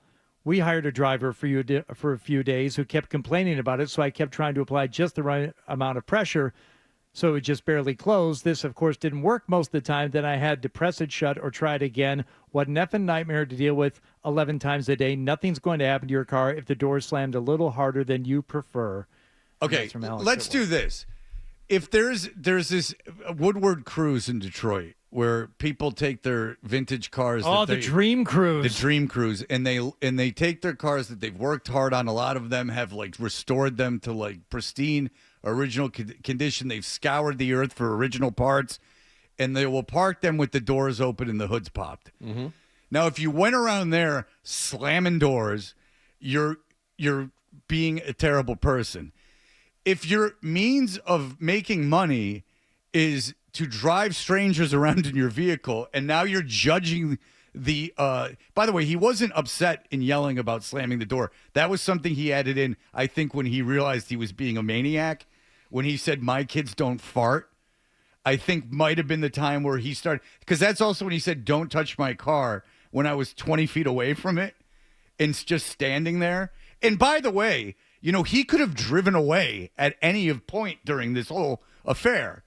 He could have. Has that not occurred to any of you that he could have just left? He was in a vehicle that was on. You could have gotten out of the car without. I was out of the car. I was on my property. He was yelling at me when I was in my driveway. You could have gotten out of the car without saying, "Thanks for leaving the window down for half an hour." Yes, I could have. Yeah, but I could have. And he didn't leave either. Well, you know what? If you were at a restaurant and they served you diarrhea steak with human diarrhea on it, sloppy steaks, would you say, "Hey, I don't appreciate this diarrhea steak that you just gave me"? That you deliberate, and the reason I say diarrhea is not because it's undercooked or something, because they deliberately screwed with your meal. Where you wouldn't go like, "Oh, hey, like I'm dissatisfied with this." Maybe if I'd made the cook's car smell like diarrhea, I would have had it coming to me. Well, I didn't. I can assure you of that. Someone did, and I don't know who. And so, for all I know, it was a inside job. I just like all this. Like you know what he could have done if he's so reasonable and I'm such a jerk. Why didn't he just drive away when I was away? When I was walking into my home, why did he not drive away? Like, you're all crazy. like this guy's screaming, saying he's coming back to my home to hurt me while I'm standing at my home. None of it. You should have said something in the car. Yeah, that would have been a good idea, stupid. The fact that I was out of the car and he's screaming and yelling at me that he's going to come back for me. What I should have done is when he was in control of the vehicle, said something. But knowing me, I would have been sarcastic. Right. And then Hardy does this, which I find funny, but now it bugs me because there's this contingent of idiot listeners that thinks he's being serious about this one. Mission accomplished. Well done. I just feel bad for society. And then the idea that I sat for a half an hour on with the company because, like, I was the one who did it. Mm-hmm. And then, like, you guys go, what does that prove? Well, if it was me, I certainly wouldn't call attention to it. I wouldn't go, hey, guys, I was in the car and I was being a real dick and yelling and screaming at the guy. And, I just wanted to let you know that I was being a real jerk. Yeah, that's what... Or is everyone in this thing. Wait, not me. You gave me 3 segments out of this, so thank you. And by the way, you guys thought it was funny when I told you on Saturday. I still do. It was funny. Yeah, but I didn't know about the door slam. You know what we could do? What we could do next summer is we should just do like an hour on like what constitutes a door slam. Is it when the window breaks? As long as it's not on my car. Right. A door slam. You my slam the door. Get out of here. Slam the door with your 2002 Honda Accord. I think it can take more than a door slam. You know, this 200,000 miles on that thing. You're driving people around in it all night, and you're afraid the door slammed. And that was added when there was a point where he knew he had lost control, and that he was saying things that were out, and that's when he started to go door slam. Because I think that his brain was going, whoopsies. I'm going off about something probably I shouldn't. Time to start tossing blame around, and all he could come up with was door slam. Because he couldn't say I yelled at him. He couldn't say I did anything. He was upset about the fart. Yeah. And then he started verbally accosting me. Mm-hmm. And I had the audacity to go, no, I don't like that. Come kick my ass. Yeah, come kick my ass. If you want to kick my ass so badly, come kick my ass. And I know you're a veteran rideshare user and you do all this stuff all the time, and no one wants to drive downtown and park, and I get that. But I can't stand riding around in rideshares. I hate it. I like it. I will either drive or I will take the train. I like it. I hate it. It's usually nothing. I usually put in headphones and just sit there. Like in my kids were on their phone. I don't even like taking cabs. I like I like it. I like not having to deal with anything. I like just not having to think. I like it. I've never had. I can't recall.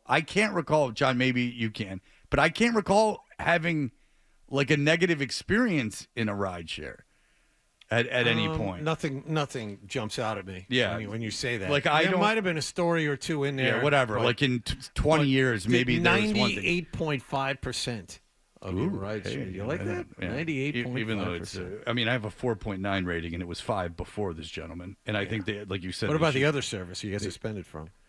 I don't know why I'm suspended from that. Yeah. They still send me emails offering me deals. Huh. Well, anywho, Patriots with a big game yesterday. Woohoo! All right, we'll be back. We'll get into it next. Yeah, we'll really get into the weeds with that next. We'll be back in just a moment. Here are the headlines.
This is the show for you. Toucher and Hardy, the Sports Hub. We know what you're thinking. What could I possibly have missed from the show? It's time for The Stack on Toucher and Hardy. Hey, we're Toucher and Hardy. The Stack is brought to you by D'Angelo Grilled Sandwiches. Freshly grilled, freakishly good. The D'Angelo Classic Steak and Cheese, savory steak, melty, and melty American cheese piled high on golden brown bread. Devour one today. And know that we are brought to you by FanDuel Sportsbook. Make every moment more with FanDuel. Hardy, what's going on? One of my favorite bands of all time, Soundgarden, reunited, obviously without Chris Cornell, who died in 2017. Over the weekend, Kim Thile, Ben Shepherd, Matt Cameron, reunited under their previous name. They were called New Dragons before they were Soundgarden. Shyness Shepherd filled in on vocals. For Who's 100 that? Down, I have no idea. Seattle vocalist. Outshine, Flower, Beyond the Wheel, and then Duff McKagan took the mic for us, the song Kickstand. He still lives in Seattle, Duff McKagan. How about that? Yeah, his primary residence is in Seattle, where he grew up. And he was in the band The Farts in Seattle. He was indeed. A touring band called The Farts. I thought you were making a joke about the incident. No, Let's go he back was in to a band called The Farts. Oh, okay. For real. Oh, we're not going to go back. Soundgarden fan, Fred? Yes. Good. Yeah, I love it. Everyone likes Soundgarden. Who could not like the two Sweet Spot albums of Soundgarden? I mean, Bad Motorfinger and Super Unknown are two of the best. I mean, rock albums, period. Certainly the high watermark of the grunge era. Their first albums were a lot. A lot of Chris Cornell's got a great voice, but he was a lot. Yeah, I agree. Metal. Hands all over. I get it. On the Snake. Yeah. Full on Kevin's mom. I had that album with Hands All Over on it when I was a kid. And I remember trying to like it and not succeeding. And then obviously they became much more melodic and under control. But I do say Hunger Strike is one of the great funny songs of all time. Oh, without question. Hunger Strike does make me laugh, has made me laugh in the past. The music video adds to it as well. Oh, sure. Yes. I laugh at 12 and I were talking about this back when Rock 92.9 was still a thing. I was listening to Still is technically. Yeah, sorry. I was listening to Angry Chair and I started laughing. I said, this song is ridiculous. First of all, sitting on an angry chair.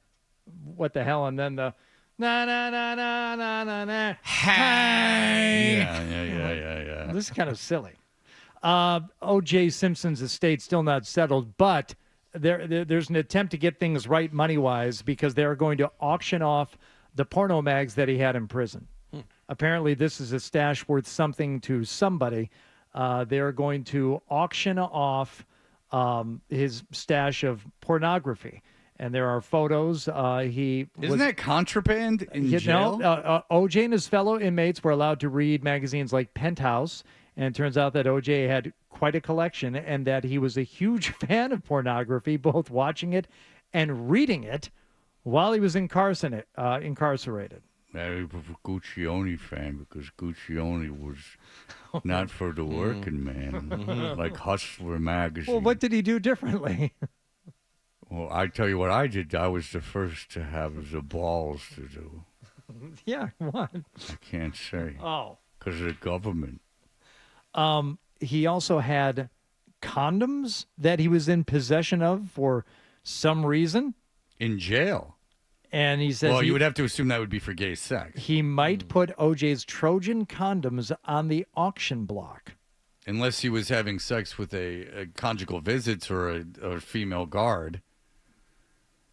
Then I would assume that if he was playing by the rules of prison, that it would be homosexual intercourse. Yeah, let's not bury the lead. If OJ was in possession of condoms while he was in prison, what for? Because he couldn't have the conjugal visit. You have to be married. Smuggling some contraband? Was he married, though? He might have been married. I don't think he was married at the time when he went to prison. Maybe you can buy whatever you want in prison. I'm unaware. Maybe you can, if with enough money, you can have access to beautiful women. But that judgment I is still want OJ. That judgment against OJ is still out there. $33.5 million judgment owed to the victims of Nicole Brown and Ronald Can I ask Goldman. how OJ was worth a lot of money? Because he didn't probably make much money in the NFL. Then he was an analyst in the NFL when they probably weren't making that much money. Had a couple of movie roles. Yeah, but never, like, I understand that he was probably, like, wealthy in terms of, like, he made a very good living and he had a house in Brentwood and everything. Like, you know, he lived a nice lifestyle in nice cars and everything. But then 85 civil suits and everything. Like, he's not Elon Musk. Right. Like, what could be left? His reported net worth at the time of his death was $3 million, most of it coming from pensions from the NFL and SAG, the Screen Actors Guild. Yeah. Well, I know all about SAG. Unfortunately, not only Screen Actors Guild.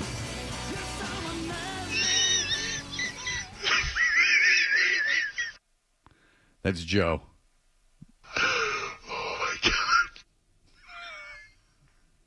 You have just made the Hall of Fame. Okay. Wow. Joe is all riled up. Oh. All right, that'll do it for us. Hopefully you've taken that game yesterday because there's a whole day of people trying to make heads or tails of getting through a show about it.